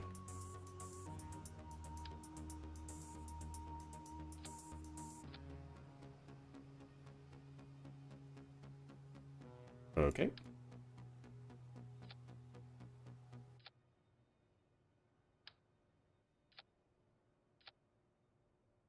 Good enough, chat. Good enough. And that looks like it's in the perfect orientation already. I think that was it. I think that's all we had to do, chat. Yeah, I'm pretty sure that's it. Let's go ahead and take you off. Go ahead and save. Go ahead and save that with the trailer hitch. Okay. Nothing else should really have to change about this vehicle, to my knowledge.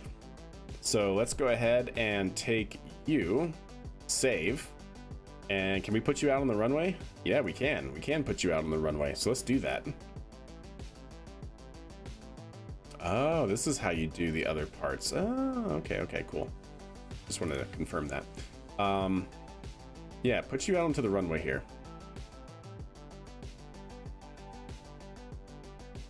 This is so cool. I do dig them. They have been our powerhouse for quite some time.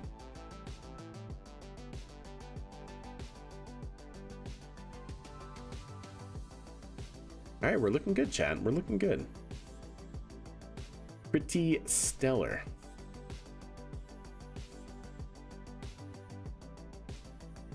All right, so the idea here is that we use the same, I guess, philosophy that we've been using with the SPMT and holding up the, let's see, I need spring damper, spring strength up on the front. Yeah, something like that. So basically the same philosophy, if you will. Oh, I don't have a driver in here. Oh, that's interesting. Hopefully that's okay. You know what? No, I want to actually get a driver in the seat. Yeah, we'll revert real quick. So we're using same vessel interaction between two different parts that aren't actually physically connected to basically create a trailer hitch. And that's what this part here does. And you'll hopefully be able to see how that works here momentarily. So let's go ahead and do spring damper. We're going to increase that on the front here. Spring damper, increase that on the front a little bit. Good. Then all of these are drive wheels. Motor enabled, motor disabled here. Yeah, let's disable the motor here. Okay. Perfect. Let's go ahead and save it. But we can always enable those again if we need to. All of this should be turned on. It is awesome. And let's go ahead and get a Kerbal in the driver's seat. We'll use Thomas as our grounds crew expert. Save it and launch it.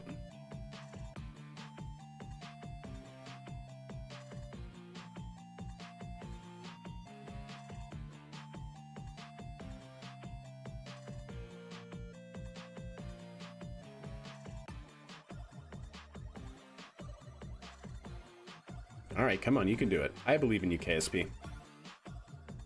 Actually, I think now is going to be a good time on the Twitch side to run another quick little ad break, again, to disable all of the Twitch injected ads to the stream. So don't worry, again, the stream will be on pause until you guys get back. I'm just going to set up the test, and then we'll run the test when you guys are back.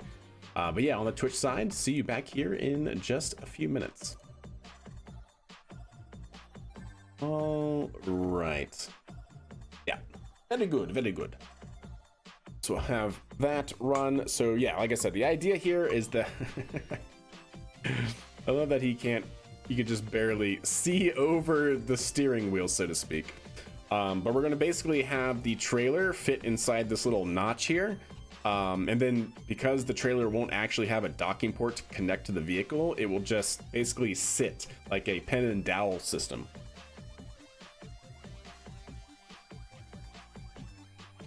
Yeah, effectively creating a hitch that's designed, or that can completely swivel 100, well, not really 100, well, yeah, basically 180 degrees around the truck here. So yeah, not bad. We'll see. We used to use it all the time, so we'll see if it works again. I don't know why it has a slight tilt to it. It's kind of a little bit worrisome.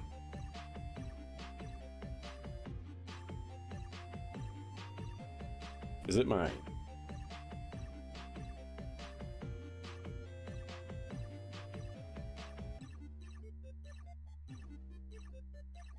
I don't know why it wants to turn slightly. It's kind of interesting. Now it's time to print it. Hell yeah, Trey. Nice. All right, I'm hoping that this is far enough off the runway so we can just bring the other system over, but I guess we'll see. So let's go ahead and go back to the Space Center, go back to the SPH and see if we can't load up the other vehicle.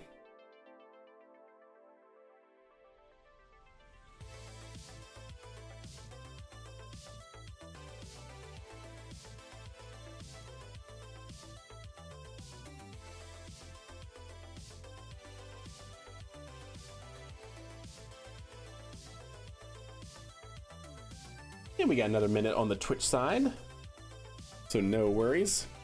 Hopefully by the time we get everything loaded in, they'll be on their way back. Let's actually go into the SPH. Load up that trailer we just made. And Prage?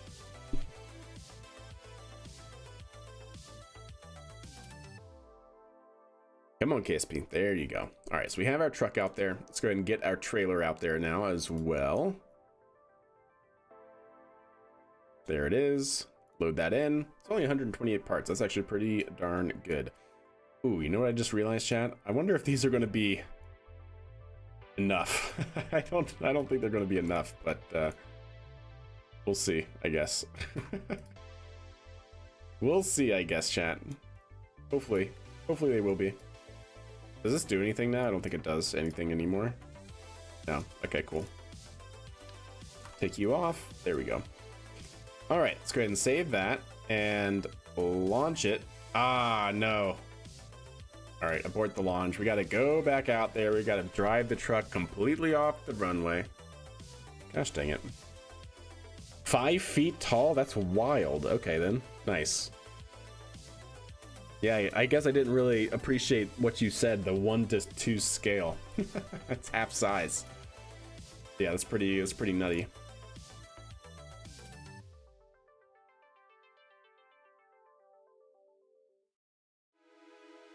All right, we are looking pretty good here, if I do say so, chat.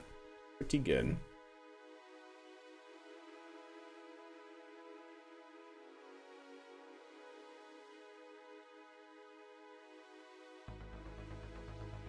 $10K grams, so only a few $100. But for a 5 foot tall print, like how do you even manage that? All right, there we go. And we'll just back it up. Did I forget to turn? Do some of the drive wheels not actually activate? Motor enabled. Motor enabled. No. No, don't want to give me that anymore. Oh, that's weird. Oh, there we go. Okay. Motor enabled, motor enabled, enabled, enabled, enabled. Motor disabled and disabled. Disabled. I don't know why we're getting like that sideways torque. Kind of interesting. Anywho, well, we'll just let it be for now. I haven't noticed that on the other vehicle, but anyways, let's go. Now that it's fully off the runway, right, we should be good. We should be able to go to the Space Center, load up our trailer, put it on the pad, and we should be good to go. That is the goal anyways.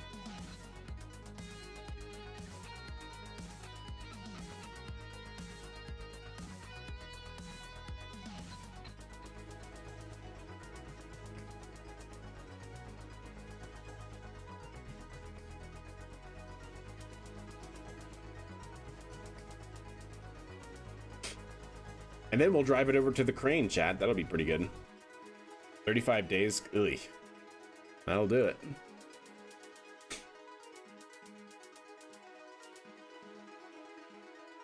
A 1-to-1 3D printed Raptors on the horizon. Yeah. If only. Yeah, 35 days of printing. That's non-stop for a month. Pretty good. All right. Well, let's see what happens here, chat. I want not you. Let's get the actual craft file. Yeah. That has all the changes. Save it, launch it.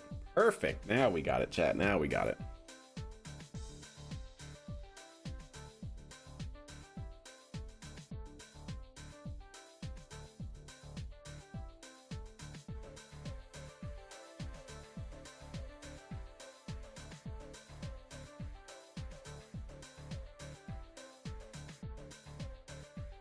Come on, KSP, you can do it. I know.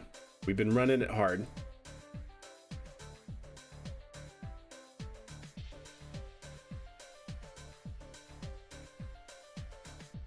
A little man cave inside of it, yeah.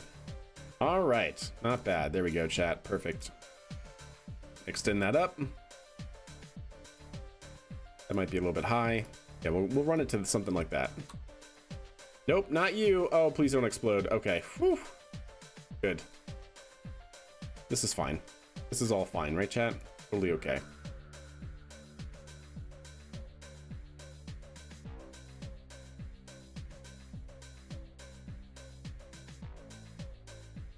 Why does it want to pull in that direction, chat? I don't know. I don't know if, again, if it's my joystick or what. Ah, it was my joystick. Gosh dang it. Joystick had a little phantom placement, I guess. That is a big payload fairing, chat. Let me tell you what.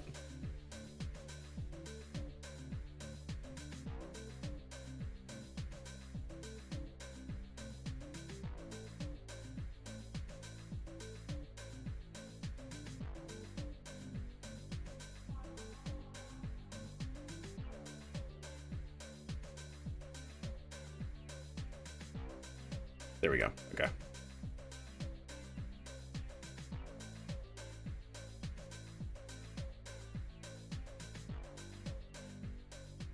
Oh, are those not? Did I accidentally turn the steering off on those? These should all be steering enabled. Oh, did I do that when I was turning on all of the motors? I think I may have. Anyway, steering enabled on all of these would be really, really good to have. There we go. Perfect.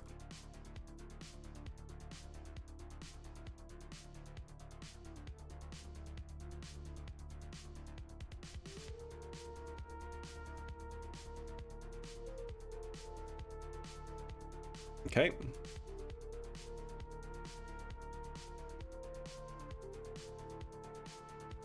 Cool.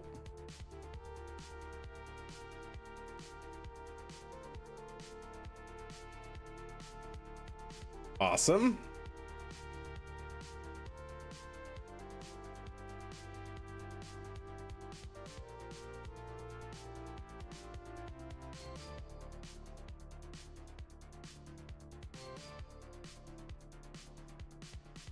Stand by. I'm just going to wait for it to be able to lock. There we go.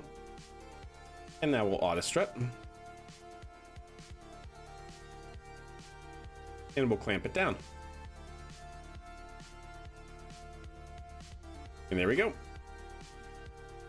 Perfect.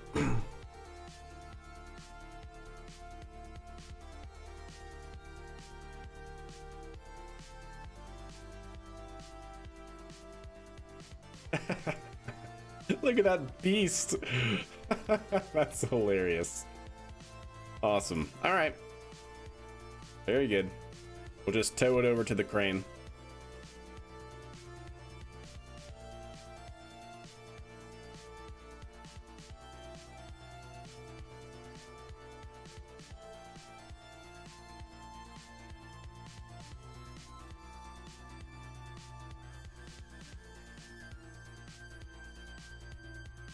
Those are just barely not dragging the ground. I can actually gizmo those up a little bit if I wanted to. Okay. Not bad. Pretty happy with this so far.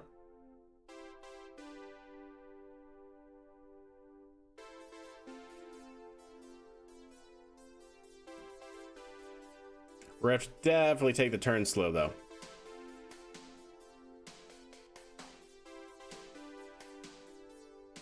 Because this thing, I'm pretty sure, is a little top heavy.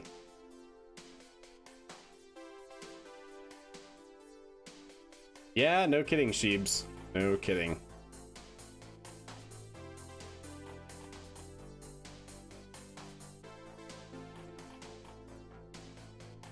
Yep, that's working. Handling bumps along the way, that's good.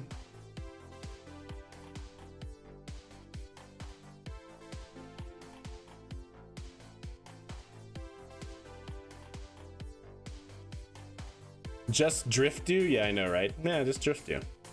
Yeah, we'll just drift around the corners, no problem. Just turn the friction to 0, right?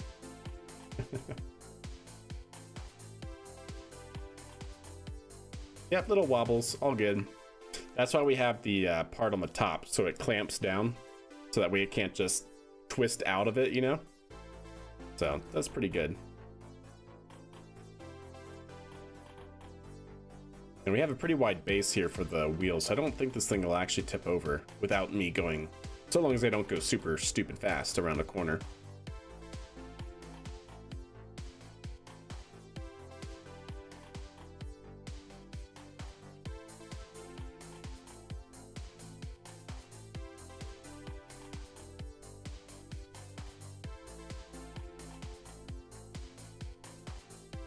There it is. That's where it's heading, chat. Yeah, not bad, right?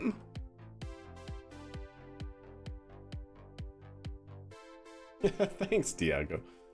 Glad you're enjoying it. Glad you're liking it. Is it Diogo or Diago?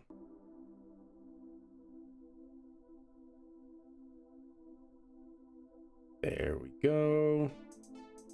Try to not hit the uneven terrain if we can help it.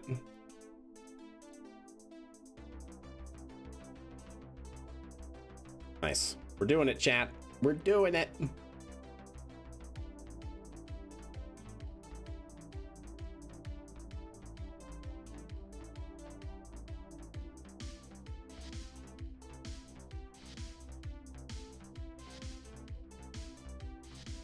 Everything's loading in. Awesome.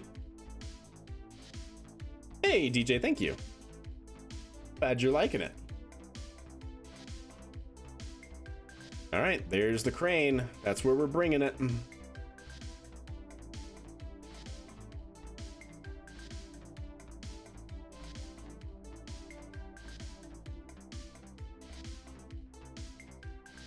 Alrighty then. And first week in the game, heck yeah. I hope you like it, man. I hope you like it. KSP is a lot of fun in my opinion, obviously. All right, let's get. We have a pretty good turning radius here because as you can see, we have like 180 degrees of swivel that we can actually impart on the trailer. So we can essentially jackknife this even if we wanted to. And then hopefully we can line this up. I hope I did my measurements right. We'll see. Just take it nice and slow. Ideally less than 1 meter per second. Like really kind of slow here, yeah. We can actually line this up here.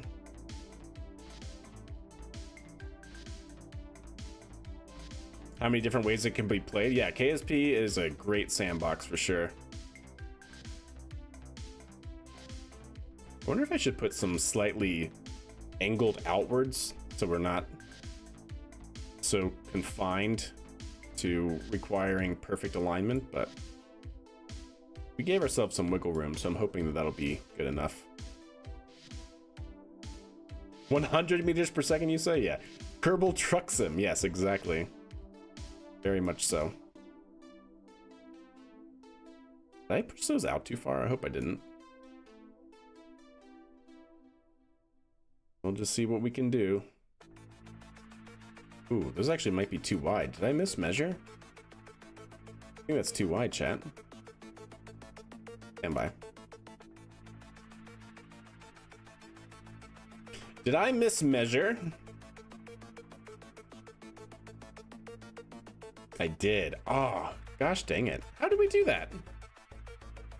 I swear we made a jig and everything. Oh, wait, no, that is too wide on both sides. Oh, gosh dang it. They're one gizmo out of place. Gosh dang it. All right, well, let's see if we can do this anyways.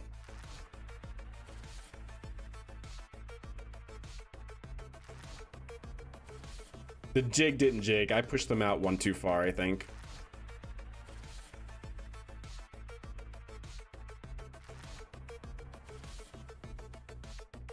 So we look pretty close to in the middle. We can always roll. Yeah, I guess we can do it that way. We can always roll the crane forward, I guess. make this work? Or do we just fix it and do it again? I think we just fix it and do it again, don't we? I think we do. Son of a gun, chat, I swear. Yeah, I'm gonna have to test the jig again and make sure it's actually correct. Yeah. All right. Revert flight. Base plane hanger. We gotta fix it. Gosh dang it, man. Ah, we're so close. You got 20 tons of rocket to deliver in 500 meters. Yeah, exactly. Yeah. Kerbal truck contracts. Yes, of course. Okay, so let me actually save this. And is our jig actually not working? This guy? Because that's centered on that part.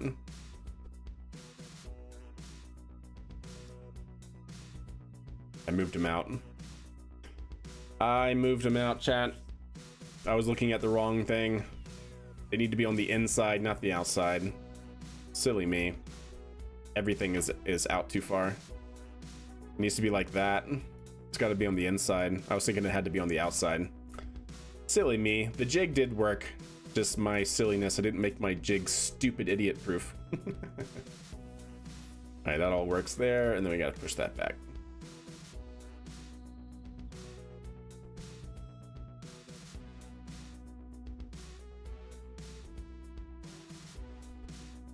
Yep, two clicks too far.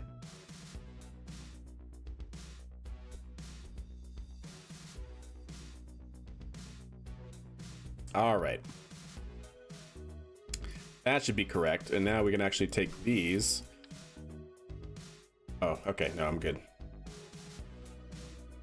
Sorry. Take these and gizmo them out one.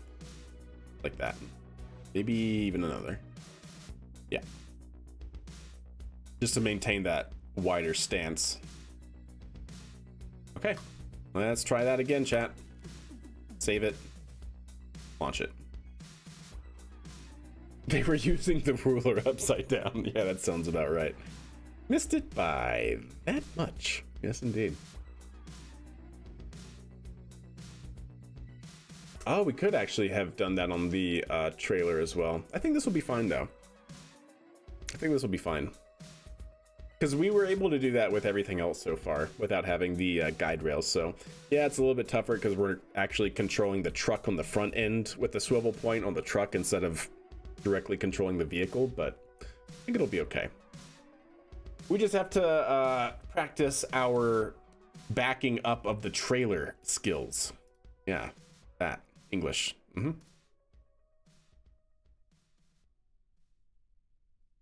That's a little up like that. Okay, so that's all looking good. Ooh, why is that crooked? Well, that could be cause for some worry on integration, but yeah, well, that'll be a bridge that we cross later.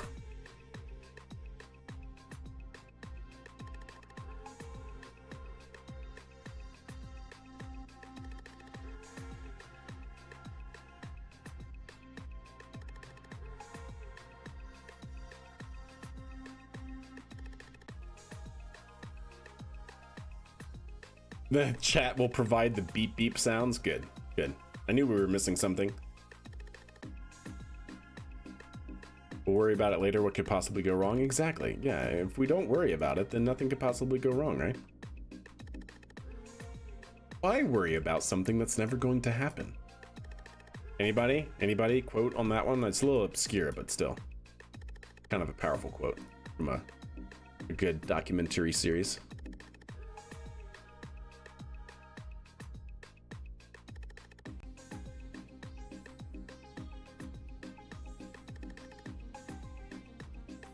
Great show. Name it.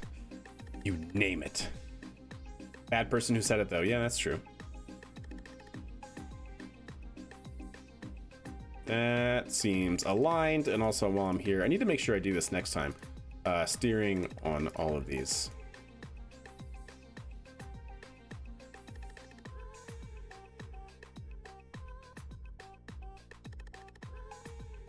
Hopefully prep, yeah. Chernobyl, yeah. Good job. Yes, indeed. Extra points to you, my friend. And welcome to the stream where the rockets are launched, but the points don't matter, right?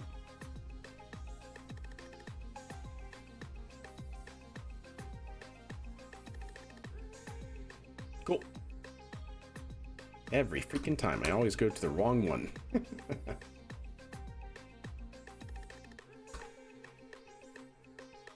Oh my gosh, chat. Oh my god, there's so many parts. There's so many things. All right. There we go. Yes.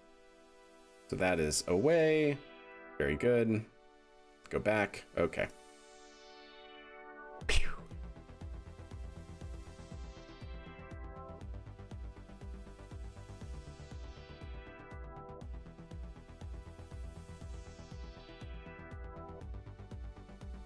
Okay, well, let's try this again, shall we, chat?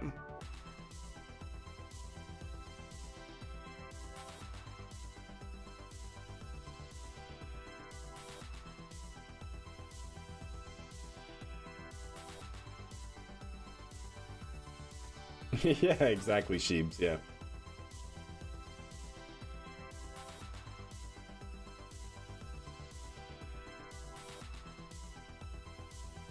Yes, we go again. We go again, chat. Round them up. Floor it. Floor it. Gotta remember big toe, chat. Big toe. Big toe for a big toe. Ha! Look at me. I'm disgusted by myself. Anyways, so this is going to go over yonder. Hopefully we can pick it up now with the crane, integrate it, and launch it. I have no idea. That vehicle that we saw was a little bit tilted to one side, and I don't know how that's going to go, but we'll see. We'll see.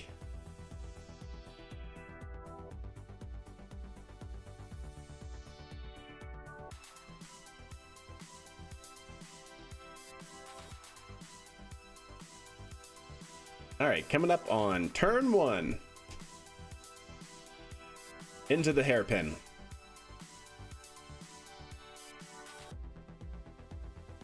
And then we'll follow into the chicane.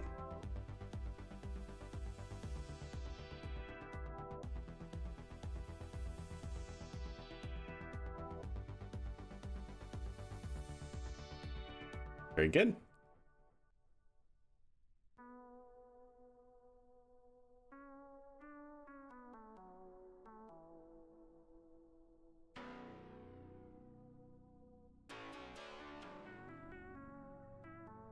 It'll probably be fine. No, it will be fine. Okay. Jeez, you don't have to scream at me.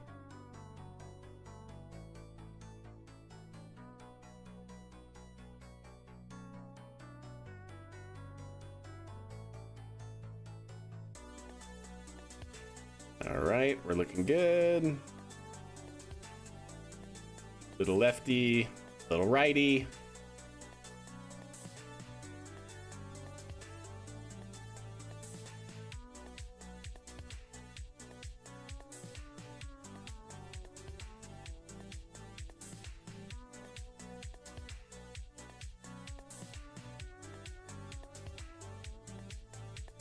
Yeah, I'm pretty happy with how that's going.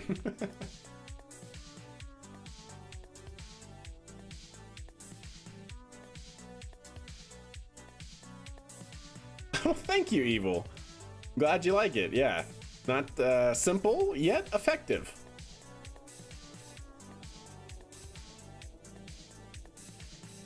All right, just tease it, and there's the crane, chat. Let's see if we can't get this integrated.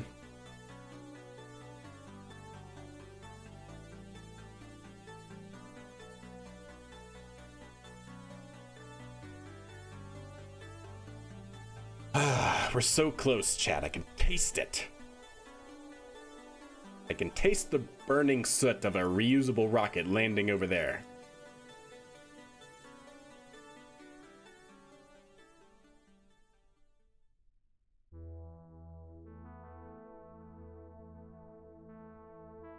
Yeah, docking port on the rover. I think that also works. I think the reason why I kind of like this is, to me, I have been burned too many times on using robotic parts. And the only thing I don't like necessarily about using a rotor is that it's static, where in this case, like, unless you put a rotor on a rotor that can rotate like this, so you have a rotor that rotates like this, right? And then another rotor that can rotate sideways, you would have your vehicle always in the same plane. So if your thing goes over a bump, it's always going to want to tip, right? So what's good about this one is it has enough give that it can just allow the trailer to move in any direction it needs to while still being hooked up to the truck, as we saw going over that bump back there. So, but yeah, it's doing all right. And this is only 20 tons. I'd be interested to see what this hitch could do for like a much larger vehicle, but. All right, let's get it aligned into the crane. Yes, the crane.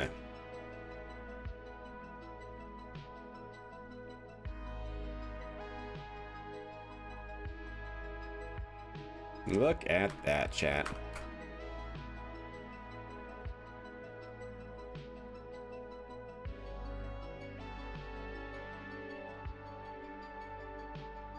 Okay, pull it forward a little bit, kind of straighten up. The claw. The claw who knows must be chosen. No, the claw. Yes, y'all got the reference. Back it up. And we'll just squeeze it right in.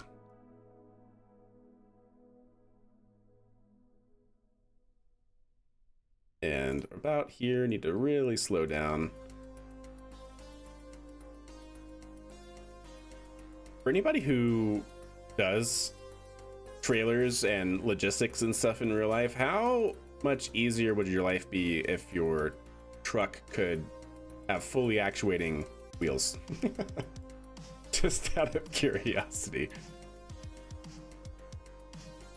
There we go. Ah, like a glove, chat, like a glove. Mm-hmm.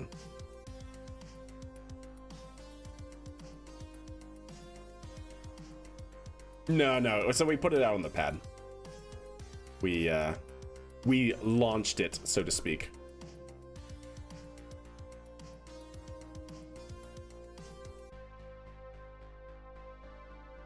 There we go. But yeah, just earlier this stream, we integrated the first stage successfully, which was pretty good.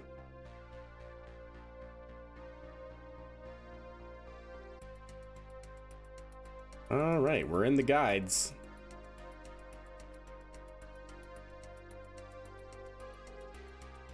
How far back should we go? Yeah, it's fine. Keep it going. Try to center it best that we can.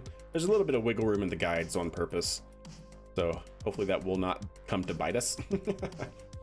Oh, ooh, while I'm here, you know what I need to do? Is this a base? It is. Remember that whole hierarchy problem that we were having before, chat? We got to do it again. So let's go here to here, part, configure vessel naming. And let's change it to a probe, accept. So now if we go back to the map view, we're still a base. What is the root part then? It should be that, no?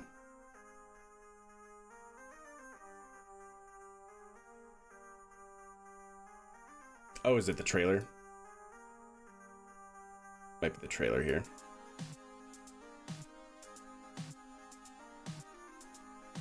No, that's a probe. How are you still a base? What other control point do we have?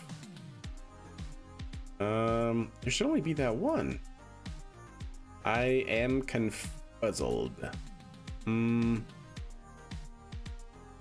don't know what other control point there would be.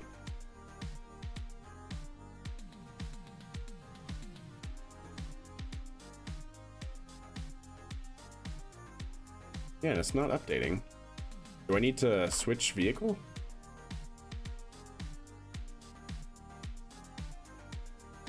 Wait, why is everything a base? Okay, no, that's the crane. The crane should be a base. You are also a base. What the heck? How are you a base? How is this a base? Does this actually have a control point? Aim camera. What are you? Configure vessel naming. Why are nope. Yeah, let's make you a probe. So how about now? That's a probe. Okay, good. So does that mean there's a control point on this vehicle here that is of a base value? Yeah, it must be. So what? Which one? It's definitely not this one. Okay, definitely not this one. Good.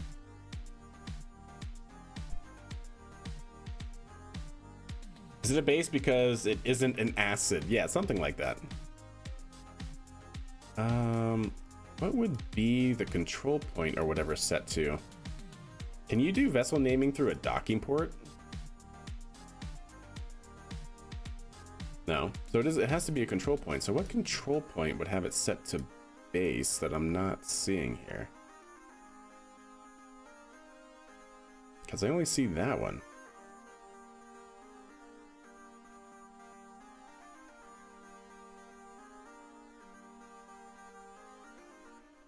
And these, that's just all fuel.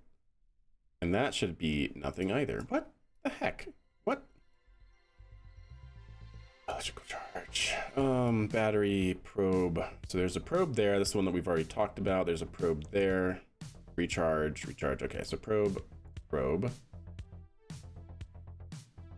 Battery, battery.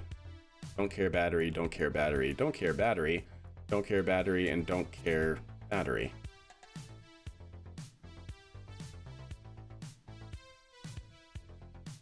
Okay.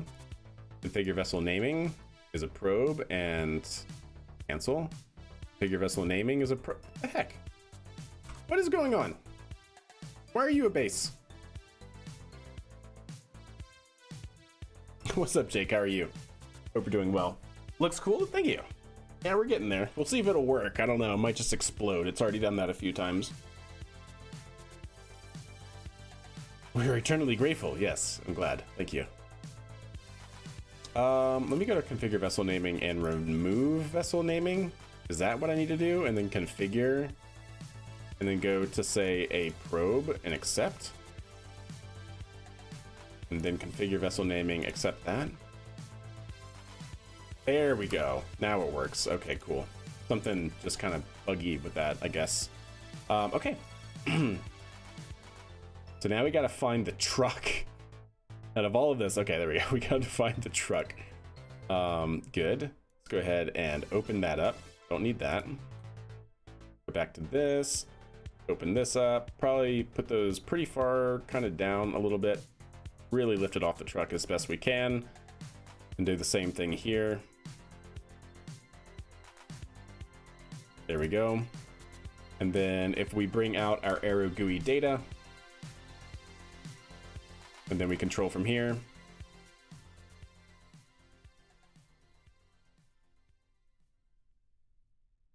We're at 89.7. That should be good. That should be pretty close. All right, let's see if we can't lift this and see what happens, chat. Because I don't like that. That's for sure. I don't like that.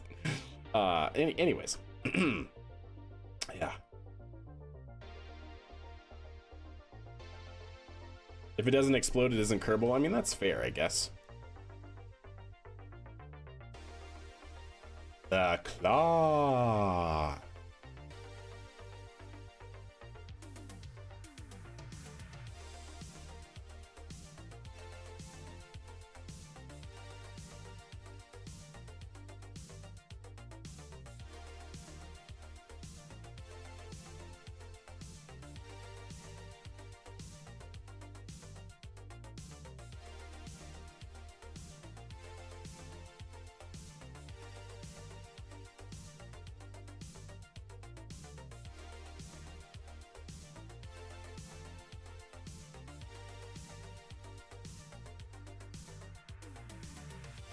Little bit slightly off again, but I'm hoping that that will be fine.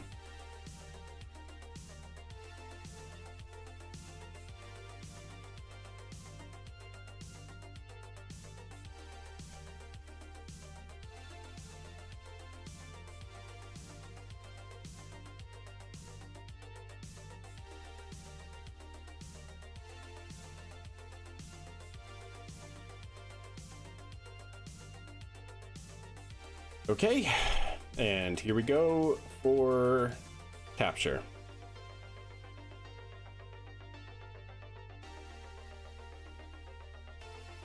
Awesome. Let's pull it under tension. So we're slightly lifting up the trailer.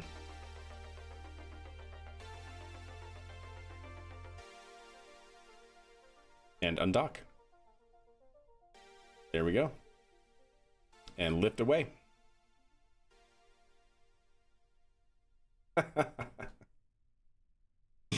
Oh, how about that? Not bad. Not bad.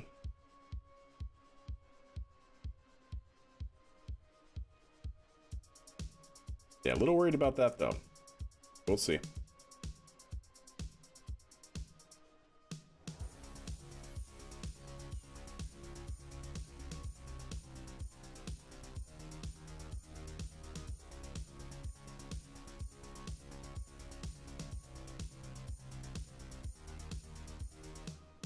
So cool to see this working. Well, it's not working yet. Well, I guess it technically... Uh-oh. Is that as far as up as it'll go? Oh, it's as far as up as it'll go. Oh, are we gonna do it? I don't know. I don't think we have enough room. The crane might need to be a little taller. Oh no, chat. Can we force it?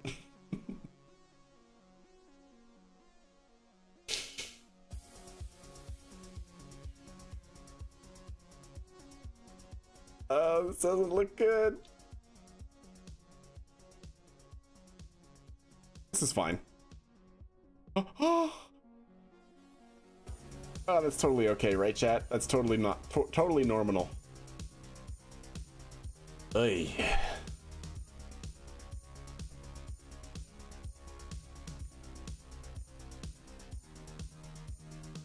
All right, let's push it back out a little bit.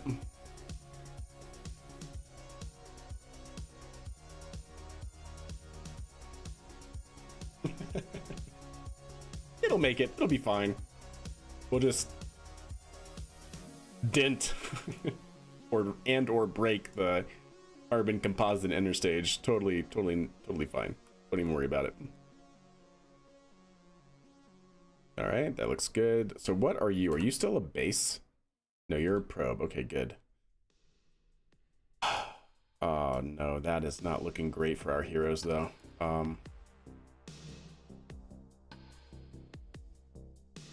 It's only a half a degree off, so maybe that's okay. Maybe the tower can swing it and it'll be okay. It's not looking too super though, gotta say that.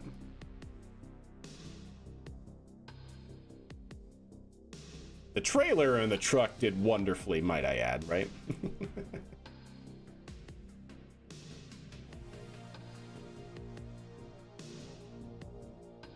There we go.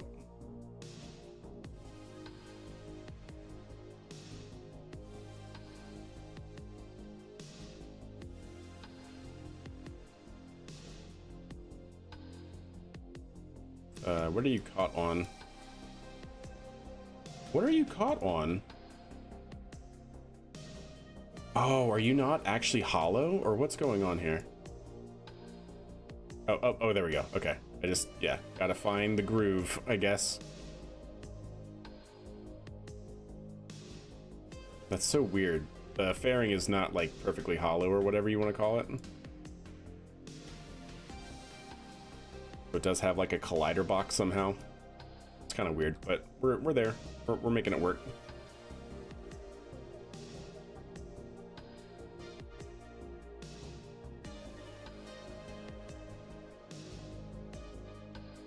Okay. Oh no. Oh, no. That looks so bad. uh...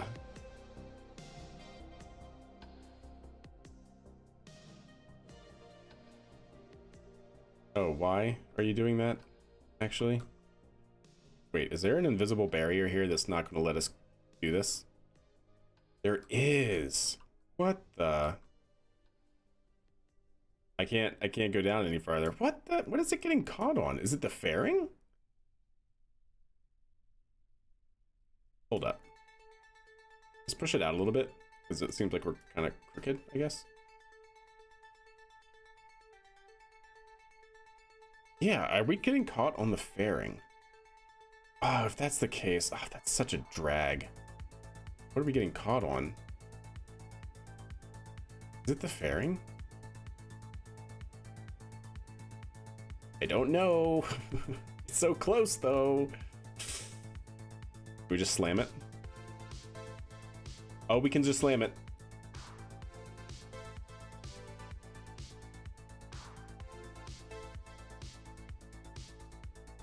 We're alive? Oh, okay, well, something happened. Ah. Yeah, that's what I was a little bit worried about, but we survived, I guess. We survived. Yeah, the trailer did its job, right, chat? Yeah, totally, the trailer did its job. Okay. Nice hot staging ring, thank you. Yeah, I mean, okay.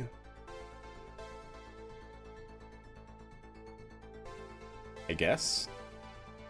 Ooh, that looks a little worse for wears. We have some part drift here, I think.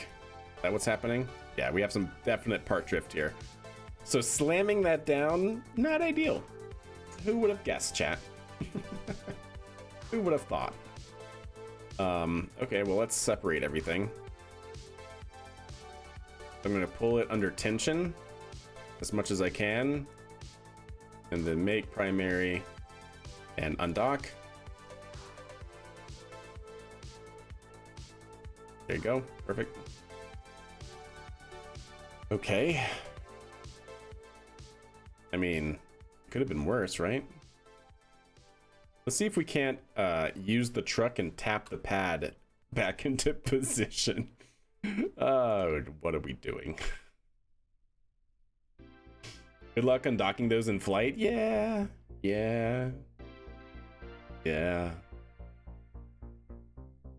Well, actually, we don't have to undock them in flight. It has a decoupler. The decoupler will be staged, yeah.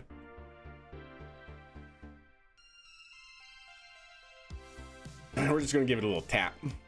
I hope we're not too tall for this. We'll aim for the legs there. This is how they do it in real world, chat. Right? This is how NASA does it. Oh, wow. That actually went much farther than I anticipated. My bad. Okay, that was actually really light. I was expecting more. I gotta say, I was expecting more. Okay, well, let's go ahead and F5 before something bad happens. And can I take you? No, you know what? No, we'll do this the correct way. Let's go here. I could recover that, but I don't. It's not in the way, so we'll just leave it there. We'll just leave it there. It's fine. Okay, so that's what? That's the pad. That's fine. Good. This is the crane.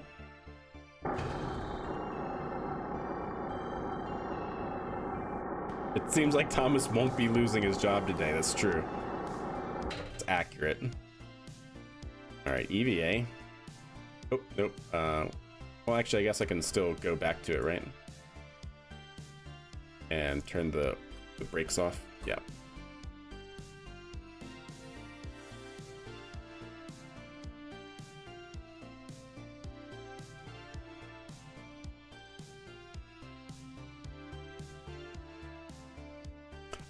Hey JC, what's up? I'm in Mountain Time, United States Mountain Time. So right now it is almost 10 o'clock for me.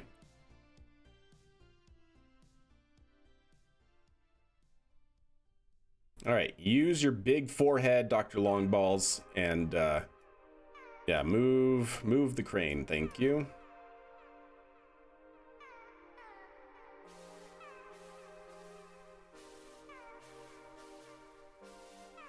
There we go.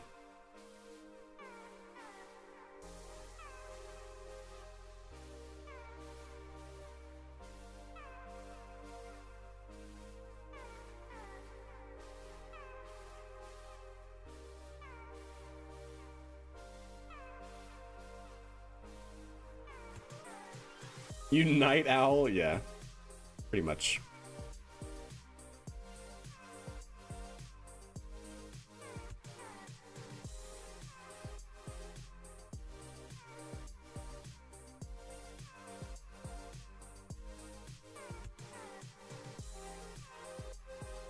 So I'm obviously up late as well. Well, there you go.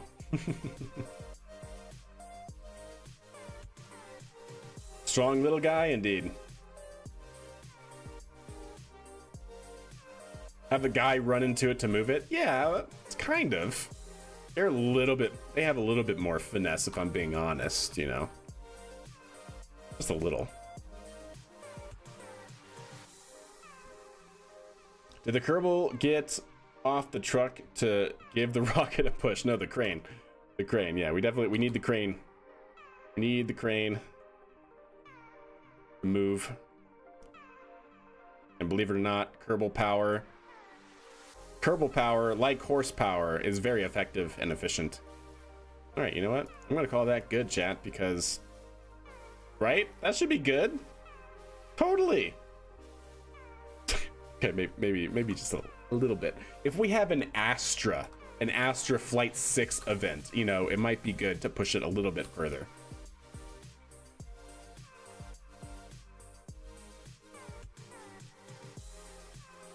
So we are working on our fully reusable, well, I should say partially reusable vehicle here. So basically we built a mixture between New Glenn, yeah, we built a mixture of New Glenn and Atlas Centaur. And we're testing all the pad infrastructure that we've developed and integrating it onto the pad for the first time. So it's been pretty good so far.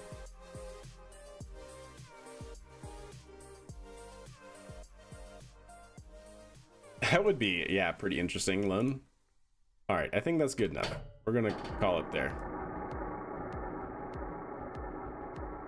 Yeah, right, that seems fine. Crane's not going anywhere, chat. Hopefully we just don't have an Astra event. You guys know what I'm talking about, yeah?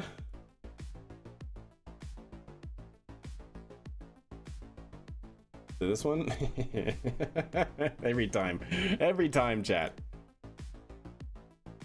Where is it? Yes. Hopefully our rocket doesn't do this, okay?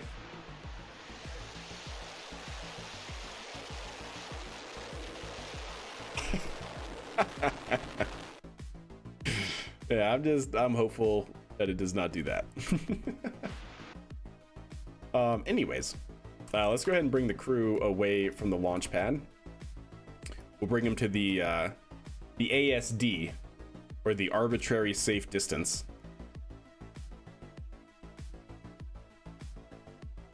Yeah, luckily there's no you know, pressure simulated in the game, no stress and strains like that.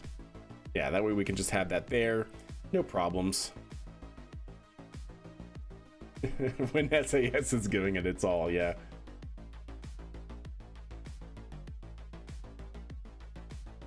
Is it possible to get its landing accurate? Oh, like to come down? What do you mean? Like the first stage to land back in the cradle here? Yeah.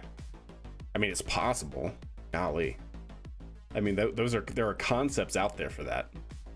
SpaceX wanted to actually originally do that with Super Heavy and Starship, was to land it from orbit right into the launch mount. But yeah, that's a little difficult, a little bit higher risk, so... All right, let's go ahead and recover this vessel here. We're going to F5 again as well, just, you know, for reasons. Recover that vessel.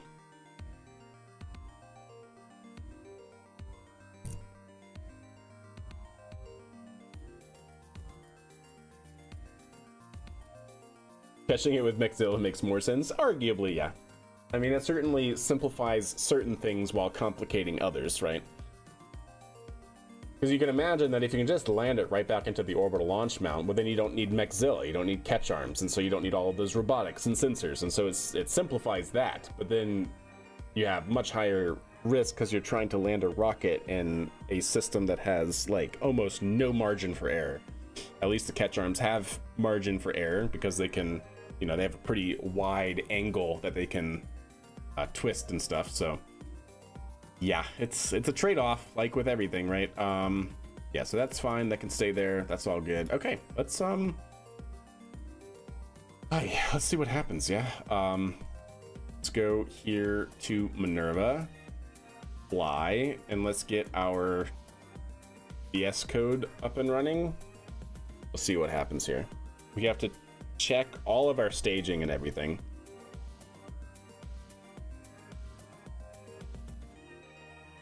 So that's Minerva 2 reusable. Yes, it should be this one. That should all be the same. We'll have to check on that. We got things that we got to do and change before this is ready. Yeah, staging first, and then we'll figure things out. So is New Glenn's lower stage always doing RTLS, or do they have offshore platforms? They have offshore platforms, yeah. Called the LPV-1, also known as Jacqueline. LPV-1 stands for Landing Platform Vessel 1. Here, I'll show you. We covered this many times in the 3-hour window that we were talking through yesterday from the New Glenn launch, because we were covering that.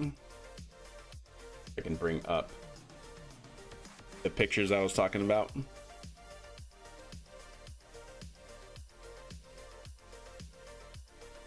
You lost so much sleep last night? Yeah, I know, right? Let's see here. Bring that. Come on, you can do it. Come on, clear all. Give it a second. All right. Looking good. But yeah, we're gonna have to check all of our staging here. Really? Why you do this? It's frozen. Why are you frozen?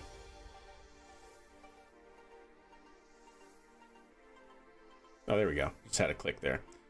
So yeah, New Glenn first launch. There we go. So yeah, if you want to take a picture of or see a picture of Jacqueline, there it is. Check out that. The thing is massive. It's bigger, I'm pretty sure, than the drone ship that SpaceX uses by a good amount. But yeah, that's Jacqueline. You can tell it's Jacqueline by the way that it is.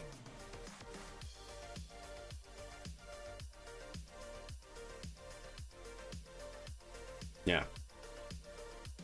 Yeah, it has to be. 100%. And there it is, going out into the middle of the Atlantic. This thing is like 600 something kilometers offshore. This thing is like 300 miles downrange.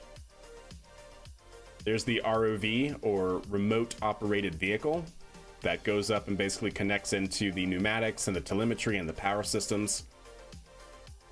And there's the second stage. But yeah, it's pretty crazy. Pretty crazy. 4-meter difference in diameter. Yeah. Yeah. The width, right, of New Glenn is 2 stories tall. So if you took New Glenn and you turned it on its side, it's a 2-story tall building. It's absolutely huge. It's 23 feet for those of us that do not use the metric system. It's crazy. Okay, let's work on our staging here.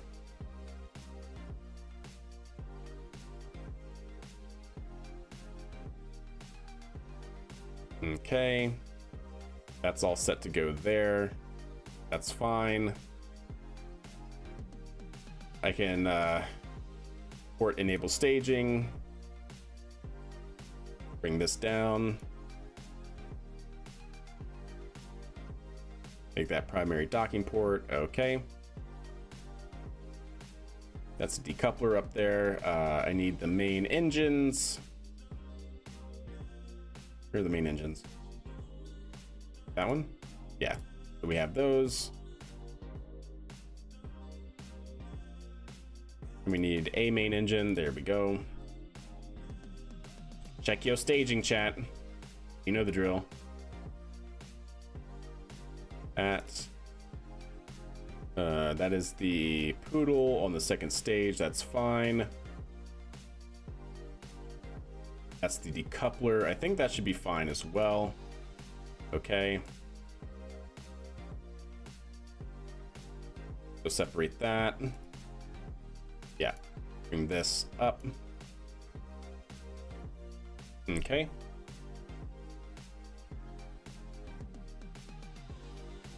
Bearing goes, and that separates, and those do nothing. Okay.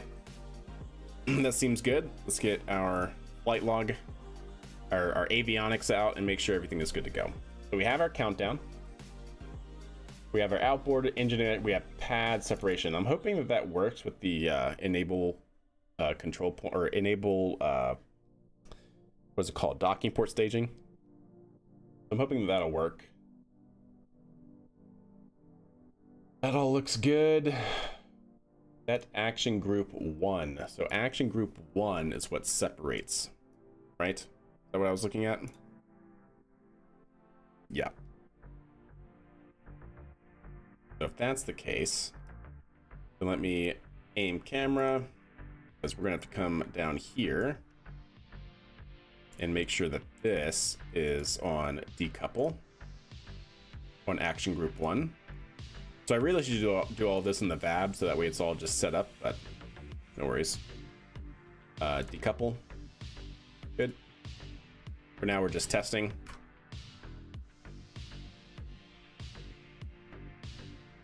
All right. Check active vessel. That's all fine. That's all fine. Yeah. And then I'll probably just end up stopping the stage so we can land the first stage again. Okay, well, let's run that, or run with that rather. We gotta do a few more checks here. So I need this name to be the same as the name here, which I think it is. Let's make sure we're also changing our hierarchy back to a base, because it's all about that base, chat. You know anything, all about that base. So base, accept. Okay. Hopefully that will work. And if we go down here, we now need to do the same thing, different name for the first stage. First stage control point. Where are you? You're somewhere around here. We have to re-aim camera.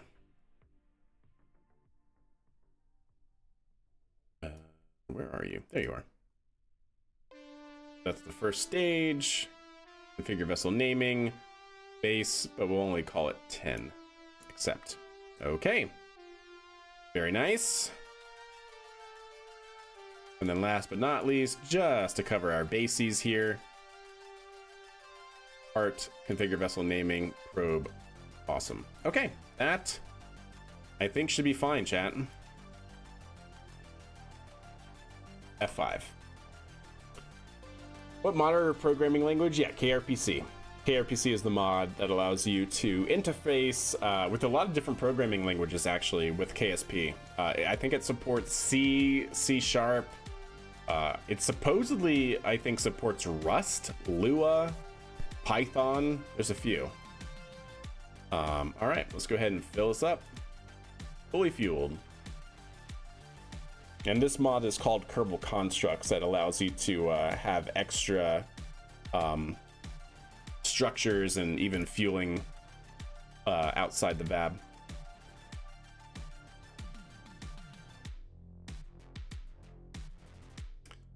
All right, that seems okay. I'm worried about that tilt, but what can we do, right? Let's go ahead and F5.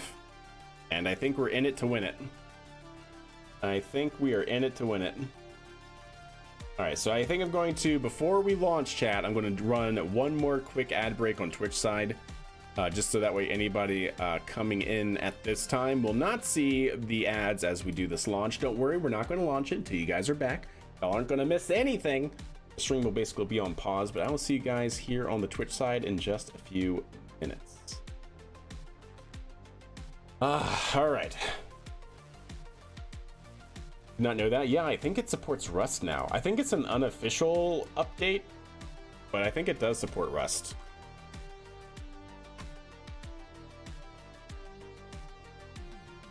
I was definitely thinking I saw that somewhere. Does it say documentation, development guide, KRPC, Rust? Yeah, a Rust client for KRPC. So yeah, it's not a it's not part of the actual mod, I guess, but it's a push or something like that, a pull request. But yeah, which is pretty cool. It just interfaces. I wonder if does it interface it through the Python? No, it just interfaces it directly into the RPC request that KRPC works with.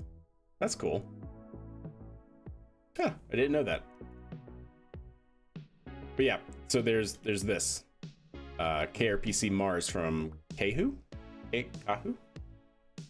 which looks kind of promising. But yeah, I'm hopeful. I wouldn't mind getting into this at some point.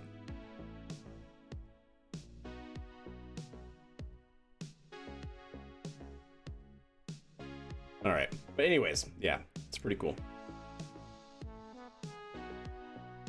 If it doesn't support Rust, it will be rewritten in Rust. You're probably not wrong. YouTube side doesn't get ads. That's right. It does not. Yeah, I hate that Twitch just injects ads into the stream, which is why I run my own ads, so that way you don't just get random ads during the stream. Like, what if we were going to launch and at 3, 2, 1 ad, you know?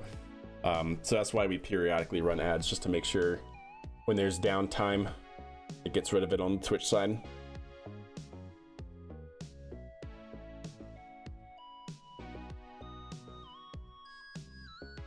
I didn't get ads? Awesome. Well, there you go. Nice, DJ. Lucky. Did you just like join? Because sometimes if you join and you watch the pre-roll ads that Twitch injects, and then somebody just manually runs ads because you just watched ads, it doesn't give them to you again. Not sure. All right, should have another 30 seconds or so. This is your hydration alert, chat. If you're not hydrating.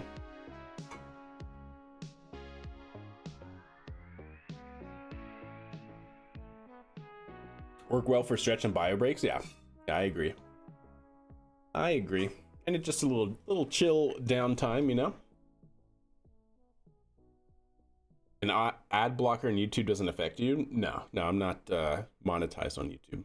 Well, I mean, I guess technically I am, but not for ads, I think.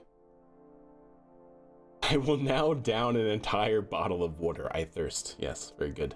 Good.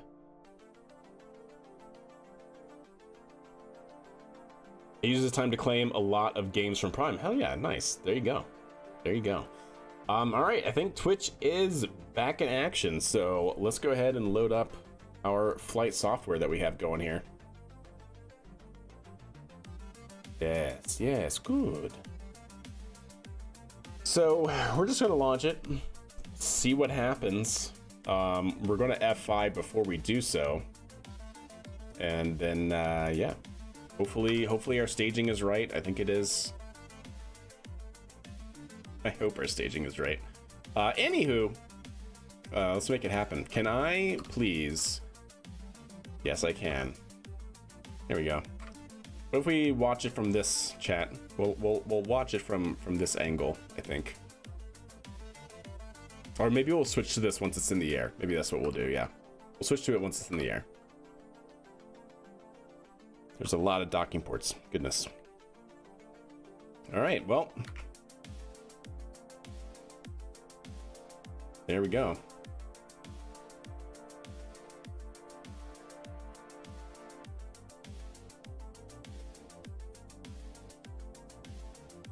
And cha-chink.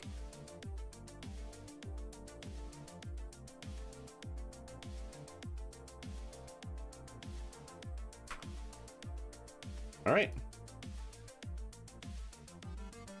And one more for good measure, yeah?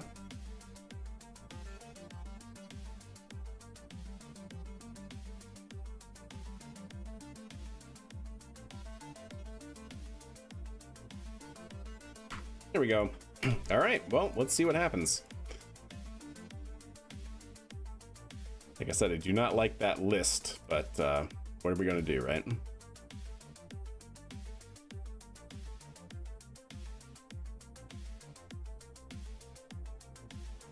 All right, let's roll it, chat, and see what happens. We're go for launch. You have Vulcan BDS? Yeah, I do. Yes, I do. Minus 10, 9, 8, 7, 6, 5, 4, 3, single engine start. Outboard engine start.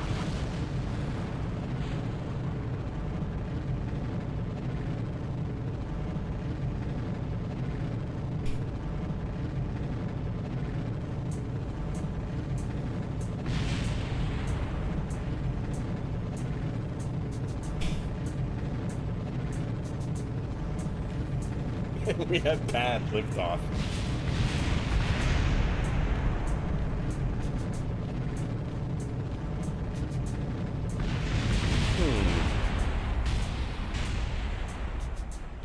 Oh, it's still going, by the way, chat.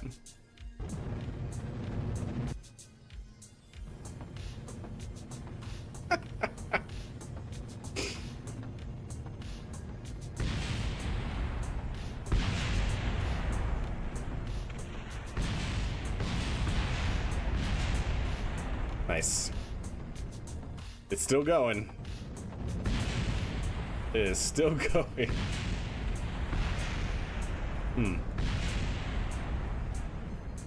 Brilliant. Somebody hit the flight termination system, please. Oh no. It's going for the communication systems. It's going for the comms. Hit the FTS. Yeah, your version of chopsticks. Uh-oh. Oh, it's fine. Totally okay. Ah, there we go. Finally hit the FTS. Brilliant. Let's see that in instant replay. All right, so the docking port, for whatever reason, did not actually separate. Go figure. Clever girl.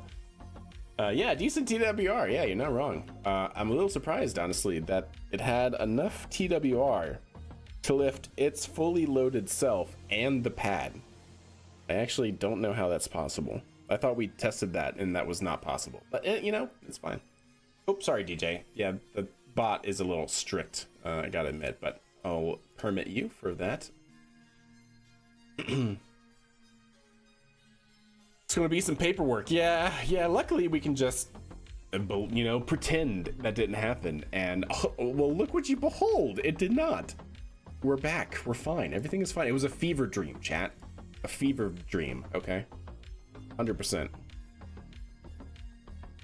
100% it was a fever dream. Don't even worry about it. Suboptimal trajectory, but max viewing pleasure. Yeah. Are we viewer maxing right now, chat? View maxing. That's what we're doing. Okay. Let's try a different method here. Because clearly that did not undock. Let me just tell you what. What if we also enable that one? Huh?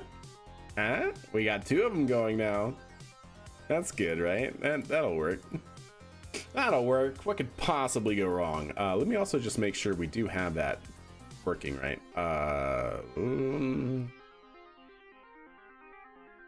So countdown.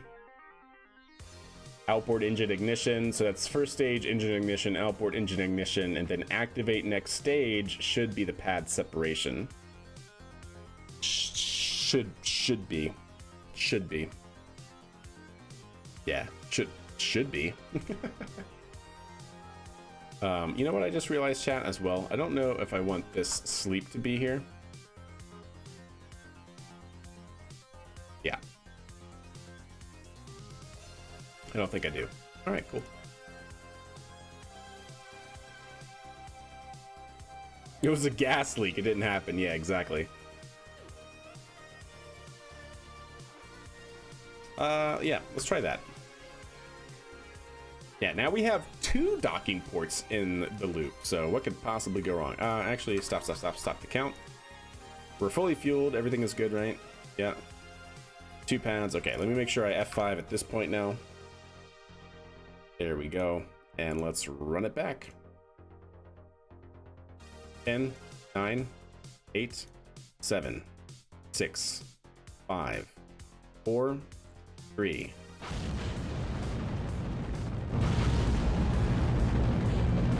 It doesn't work. Chat, why? Why doesn't it want to separate?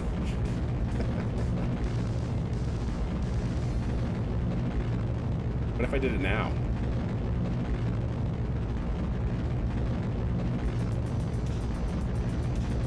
Oh, there we go. Perfect.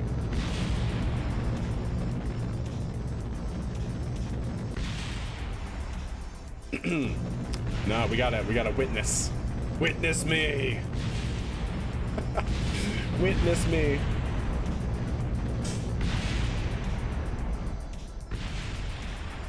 Nope. Nope. We go. We continue to go, chat. Pad is largely intact. Let me tell you what. Yeah, these are fully fueled. I'm surprised that it can lift all of that, honestly. Clearly, we need more SRBs to weigh this down. Anywho, great, grand. So that isn't going to work this time. So we'll do manual separation now. Yeah, we'll go for manual separation now.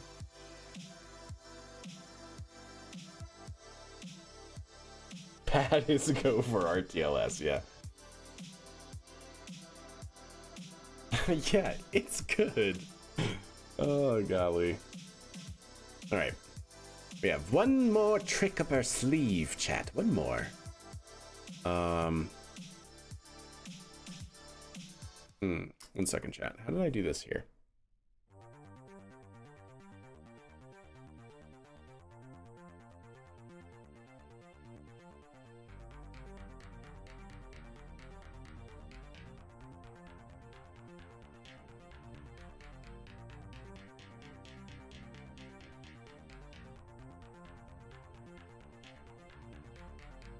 One second, I want to see what we did here.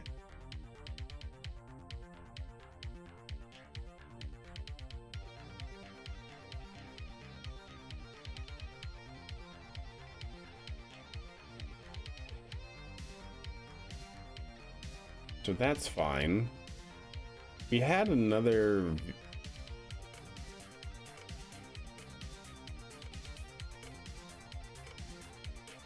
What was the other one? I thought it was Hurley, but Hurley just says activate next stage for pad set.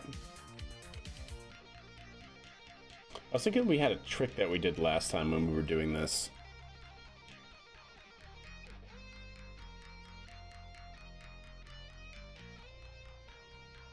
No, that's that. That's fine. Launch copy. ALV 15. Is it this one? Rocket's a little too good. Yeah, I know, right? Try not making your launch pad out of Explodium. I'll try, but it's so cheap. You know? It's just so it's so cheap. It's so good.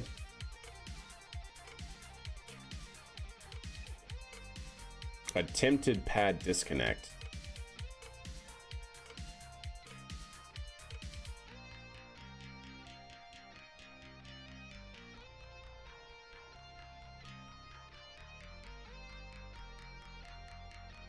I could have sworn that we had done something in the past when we did these integrated flights like this. I could have sworn that we had like a check or something that we could implement and be like, oh, we failed to actually disconnect.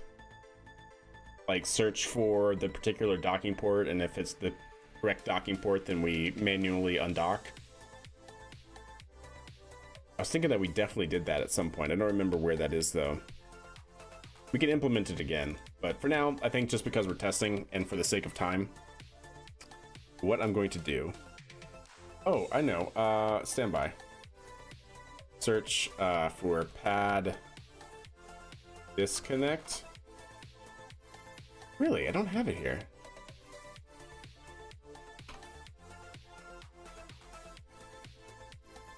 That's all distance to pad. I swear we had like pad disconnect as a requirement for the name of the docking port, and then we searched all docking ports for the tag of pad disconnect, and then we manually separated.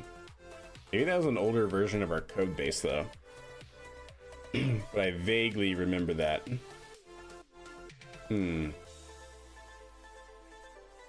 Indubitably, chat, indubitably. One second, let me look one other place here for this while we're kind of standing by.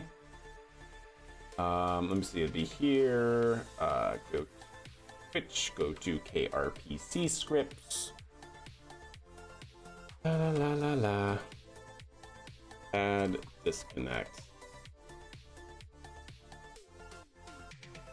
There, not there, stand by.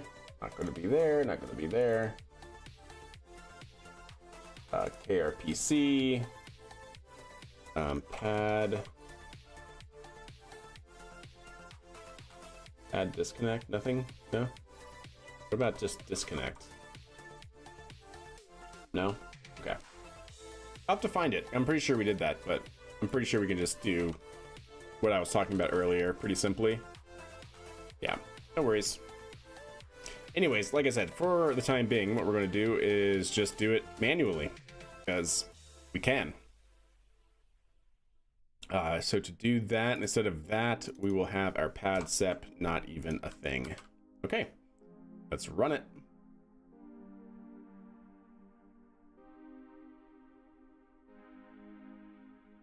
Yep.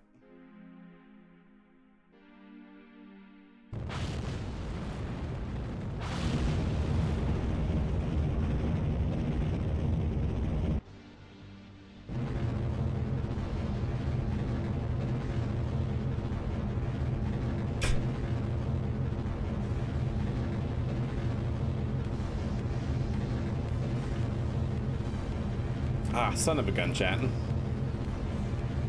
It's not controlling the rocket. Gosh dang it, this is the problem with this sometimes. I don't think it's actually controlling this rocket. Or is it? But it's not doing the roll program. Is it controlling the rocket? I mean, it's definitely... But it didn't do the roll program. Because the way we... I know why. It didn't do the roll program because when we integrated the second stage, which is our control point, it twisted. And so technically we are in a different axis. So instead of flying like this, we're flying like that. Demonstrating the rapid relay capability. Exactly. Smart. Yeah, so this is controlling the correct rocket. I don't know why when I guess it's because it switched away, but then I don't know why when it switched back it had throttle, it basically throttled off. I'm not sure why it did that. What was the funky PR stunt? Yeah, so technically when you separate from the pad, it still defaults to the pad, and then in my code I make sure to check that we're always controlling the correct vehicle, because we've done this in the past, where when you integrate a vehicle via a docking port, sometimes it won't know. Oh, that actually worked out really well. Oh, hell yeah, that actually went better than I thought it would. Anyways. Oh no, that's fine. Wait.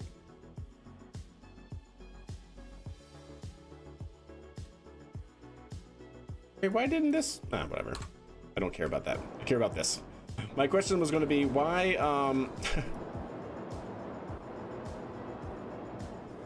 why did the upper stage not get refueled? But whatever. That's a question for another time.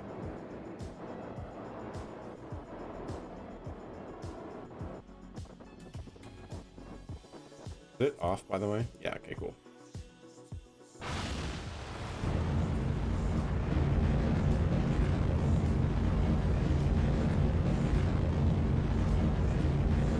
docking port? Ah, you might be right. Because we have a lot more fuel here. So yeah, the second stage, it was draining from the top, I guess. Which is interesting. Yeah, something like that. Yeah, we have a lot more fuel. Wow, this is coming in really, really heavy. All right, stand by, chat. Let me revert. I want to do that better.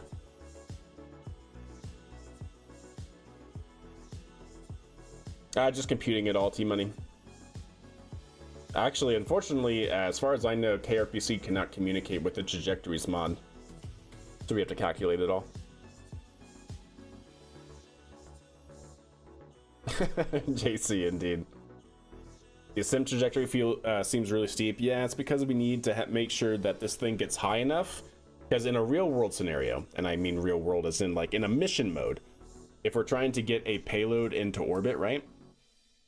Oh no, see, that it didn't actually fuel. Why didn't it actually fuel? Hold up. But it says 88. Oh, is there another tank here? Silly me. Why does it have so many? I don't know. But no, it's actually empty the whole time, so there you go. I don't know why I can't just like fuel all. But anyways. There we go. Now we're fully fueled. That makes... That's why this thing lifts the pad off the ground, because I definitely swear before that it should not do that. It should not have the TWR to take the pad with it like it does. Anyways, yeah, so for the steep profile, the reason why it is so steep, and it is steep, it definitely is. So if you had KSP, right, or KSP, KSC here, right? KSC, and then this is the water. Our landing zone is here, but for our rocket, right, our rocket has to take off, and then we separate, and this is our MECO condition. And then from there, the second stage has to continue on and get into orbit, right? That's the desire. We have to make sure that our ascent profile is steep enough so that way when we do our boost back maneuver, we can boost back this way and gain altitude. So our first stage does something like this because we need to make sure that our apoapsis up here is greater than 70 kilometers. Now, why do we have to do that? Because we have to get it greater than 70 kilometers in order to have enough time to get our second stage into orbit. Because remember, essentially what we're doing is after MECO, we're putting the second stage on a trajectory, and then we're going back to the first stage to do our boost back maneuver. And we're just forgetting about the second stage. And then once we get above the 70 kilometer mark, we can then switch back to the second stage, get it into orbit, and then switch back to the first stage before it re-enters the atmosphere to then land it. So yeah, it's a multi-step process, but that's why it's so steep, is because we need to make sure we get it high enough, the first stage, so that way it can get above the 70 kilometer mark. Yeah, it was the docking port. Yeah, for stacking ops. Yeah, the explosion on the second stage was totally fine. All right. Let's try that again, shall we, chat? So, yeah, that's going to be what we want right there.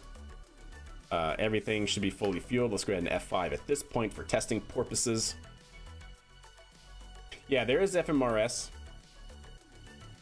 Yeah. I like kind of working within the stock game though, to some degree. I do use mods, but mainly like utility mods for like visuals and stuff, or for information and stuff, or for KRPC for automation.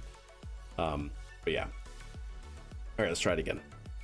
And this time I'm gonna put you over here so I can access you easier. All right. Single engine start. Outboard engine start.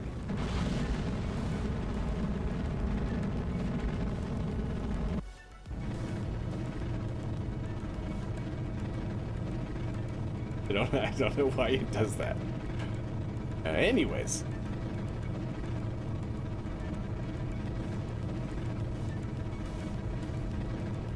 Oh, you know what I forgot to do, chat? Got to do this. Oh, yep, it already left the scene. Oh well.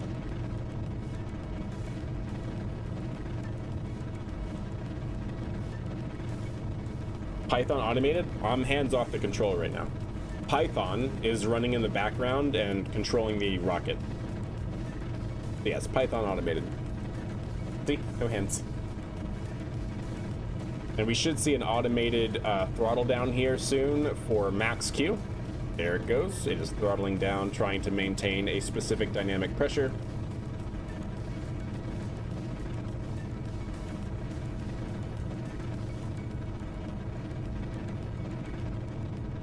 You have to try and figure out why why the engines turn off, but it's fine.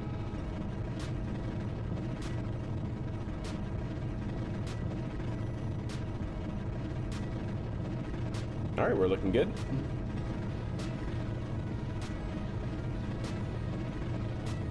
It works for other rockets, yeah. I do use different scripts to control different rockets just because I find that easier, because there are some variances. If I really was smart about it, I would just separate all the commonality out. And I have to some degree separated a lot of the commonality out. And just basically, I'm using that same common function for all the different scripts I write, but yeah. So I do have a lot of commonality. Yep, we're back up to full rated thrust. And stand by for Miko. I wonder if I can pause. Can I? No, I can't control from here. Okay, there we go. There we go. That was a much cleaner separation. Oh yeah. We should see that. Yep. Not a problem. Alright, so I'm going to cut that, turn that on. We're going to do this here. Control the first stage. And we're going to start our boost back here soon.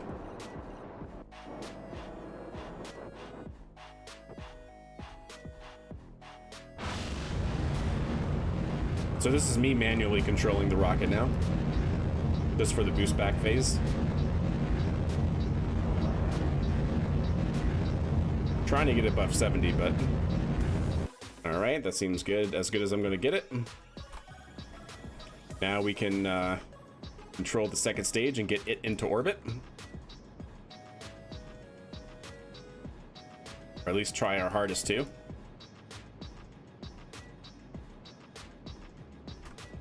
There's the rocket in the background.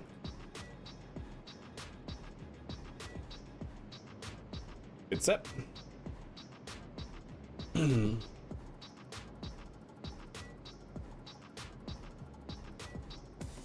So 82, yeah, definitely want to try and keep this low, because we're kind of coming in, I think, roughly around the maximum that this lifter can do in reusability mode, which is around 10 tons. So I want to keep that apoapsis kind of low, really try to push our horizontal velocity out, because we need a lot of time. See that T-1 minute mark? So that's our apoapsis. We need a lot of time. I would preferably like to have like 2 or 3 minutes here if we're not already in orbit, so we have enough time to land the first stage.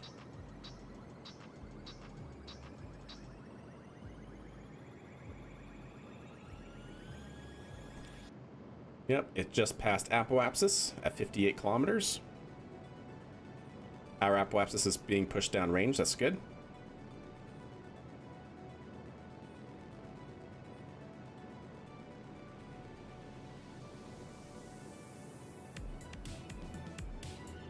Yeah, this thing can definitely get into orbit, no problem. That right there is already almost orbit. Okay, so we're going to call that good just because this is a test. Let's go ahead and switch back to our first stage here.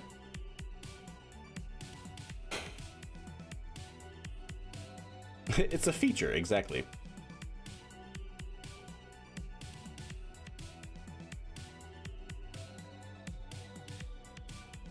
Okay.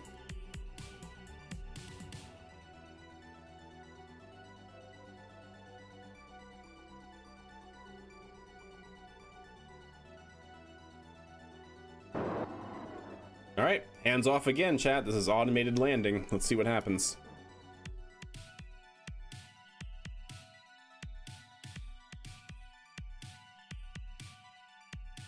We do have lots of fuel to work with, so that's nice. Oh, gosh dang it. The probe control is offset, I think.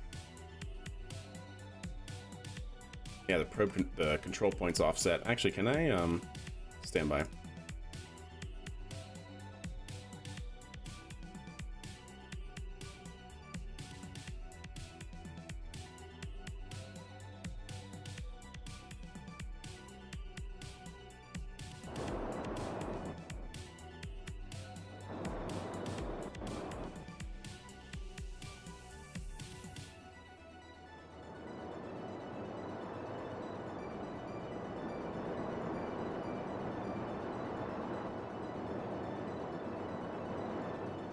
Okay.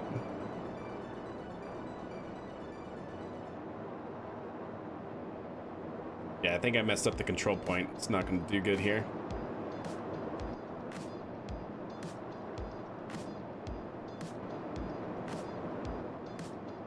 Yeah, I think the control point's all messed up. Son of a gun, chat. I was really hopeful.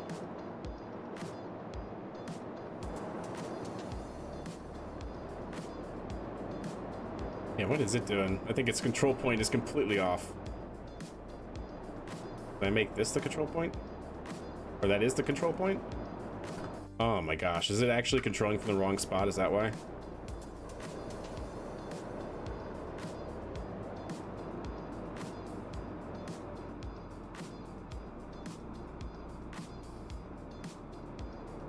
No, it is right. What the heck is it doing? The heck is it doing, chat? Is it trying to land on the VAB? Is that what you're trying to do, bud?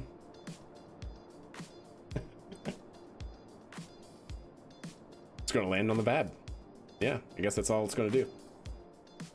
Now this is script and control here, yeah.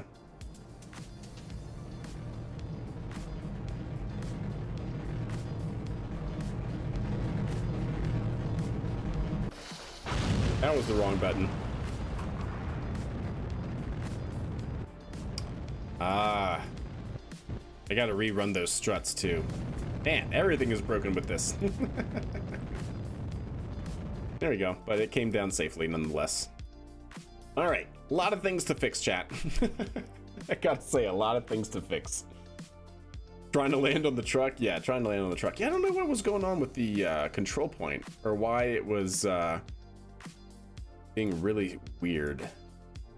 Oh, let's launch it one more time and see. Let's see if we can't fix that. And I don't know what is going on with those landing gear and why the strut is incorrect, but whatever. Things to fix, chat. That's all it is. Things to fix.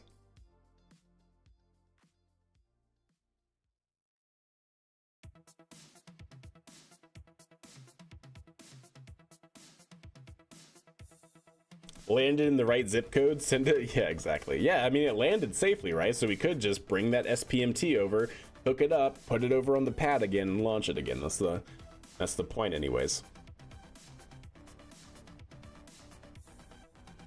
All right. Oh, that does have, oh no, okay. Okay, let's run it back, chat, one more time. 7, 6, 5, 4, 3, start. Outboard engine start.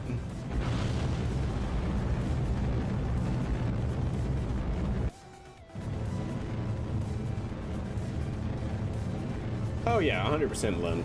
Yeah, 100%. I want to fully automate everything, yeah. It's all in the roadmap, but this is where we are just right now. What's he trying to achieve? Automated landing of this rocket. Not really achieve it. We're basically just testing the pad integration and stuff. So we built this rocket on that pad using this crane. So we didn't just, you know, go into the vehicle assembly building and just click launch. We literally loaded each one of these parts into the world and then built it on the pad. So we're testing all that stuff. Launchpad had a nice little hop, indeed it did. Might have to weigh that down a little bit more as well.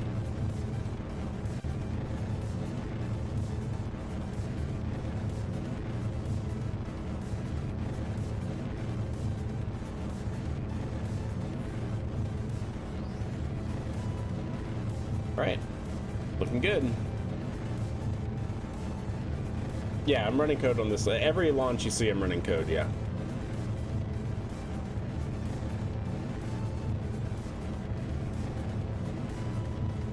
Yeah, gotta make sure that we put the second stage in the correct orientation on the truck, so that way when we pick it up, we can just put it down.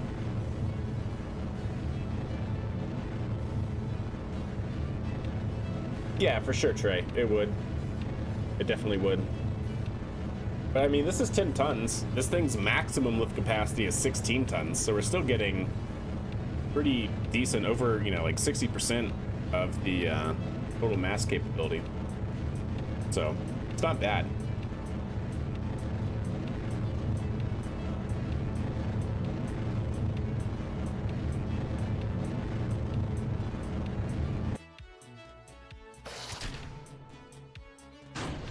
There we go.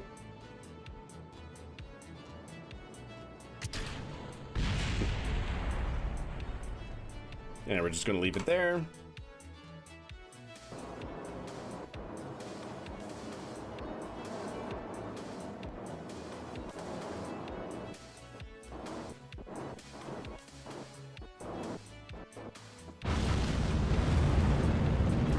This is our boost back burn.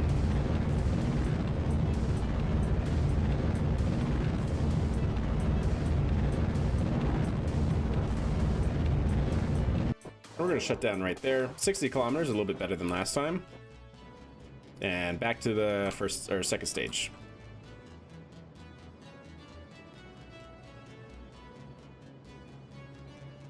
There we go. And good stage set.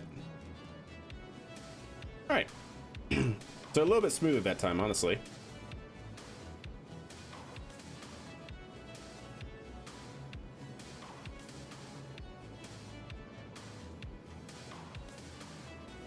How much can you do? About 16 metric tons to LKO without any reusability.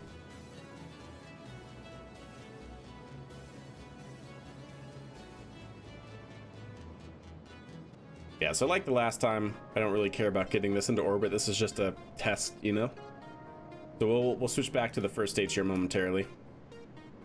It's looking pretty good. It's actually looking better than last time even.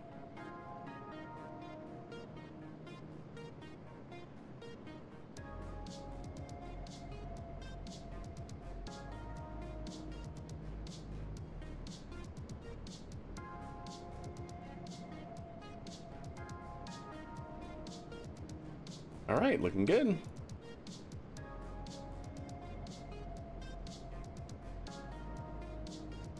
Yep, that's pretty much orbit right there. Okay, cool. And even if it wasn't orbit, we would have 3 minutes to land, and I think that's definitely going to be time, or plenty of time. Because if we look at this, set as our target, and then come down here. Oops.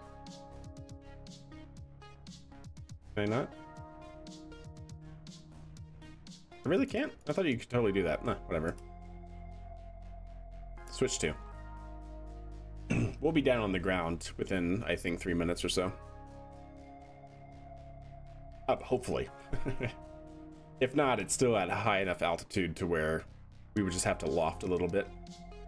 So no matter what, that second stage is making orbit, which is fine. Because how long do we have until we're basically on the ground? Yeah, about a minute.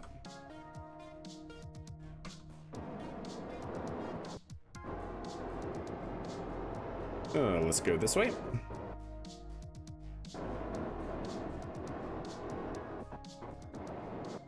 Yeah, the control point for whatever reason is messed up a little bit here. And I'm not sure why.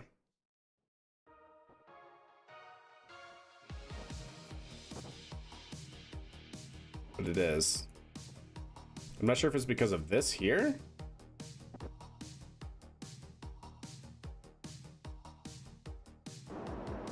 But anyways, have to figure out what's going on with the control points and everything.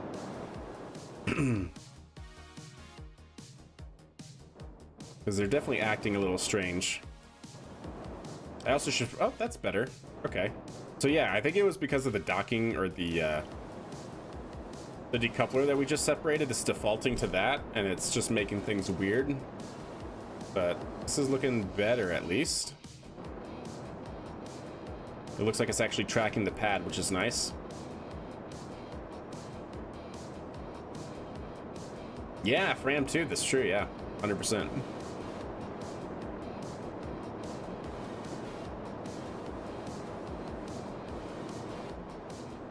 And see, then it does something like that, and it just confuses me as to why it's doing that. But, anyways, let's let it do its thing, I guess.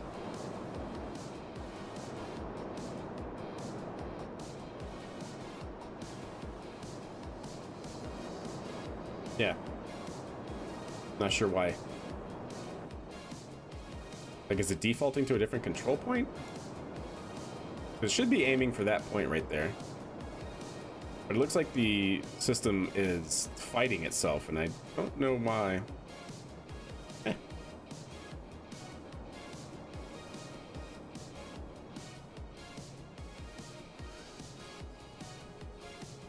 It's loading in all the parts now, chat. There we go.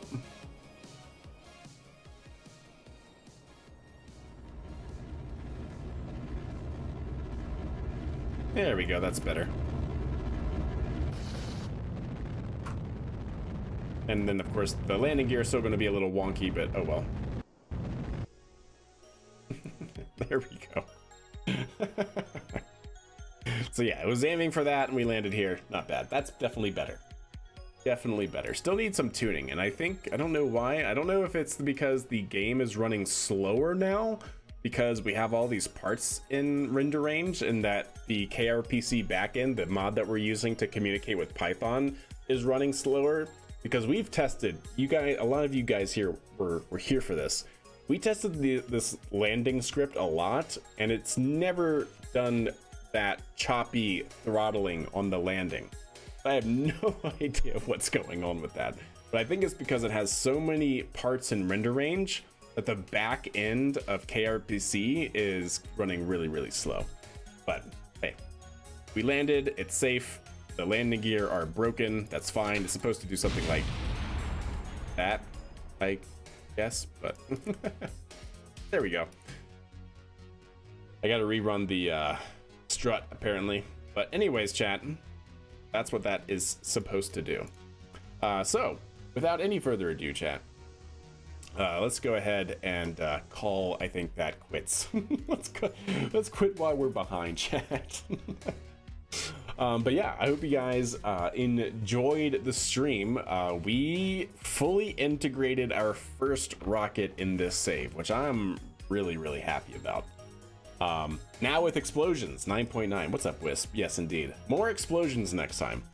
But yeah, I hope you guys enjoyed all that. Definitely a different way to play KSP. And like I said, we integrated our first rocket in this save. We took the crane, we picked up our first stage, we put it on the pad, we took the crane again, we picked up the second stage in the fairing, we put it on the first stage, and then we launched it. Pretty awesome. I really like playing KSP this way. Now, with that being said, we're not going to do this every time, because this thing, doing that every time, it literally takes a full stream to set up one mission and launch it. But what I would like to do is start implementing that here and there. If we can actually land a rocket, then why not reuse it and that sort of thing, right? But that's where we're going to go probably on Wednesday. Wednesday we'll be back with more KSP. We also have New Glen launching, hopefully, fingers crossed, on Wednesday. And then don't we also, actually before we go, chat, don't we also have another launch? Isn't Starship launching on Wednesday too? Yeah, so Wednesday is shaping up to be a powerhouse of a day. Oh, actually, yeah, right? Wednesday? Yeah, Wednesday. Yeah, I was right. So Wednesday, January 15th at 3 p.m. Mountain Time, that's 5 p.m. Eastern, we have Starship Super Heavy launching.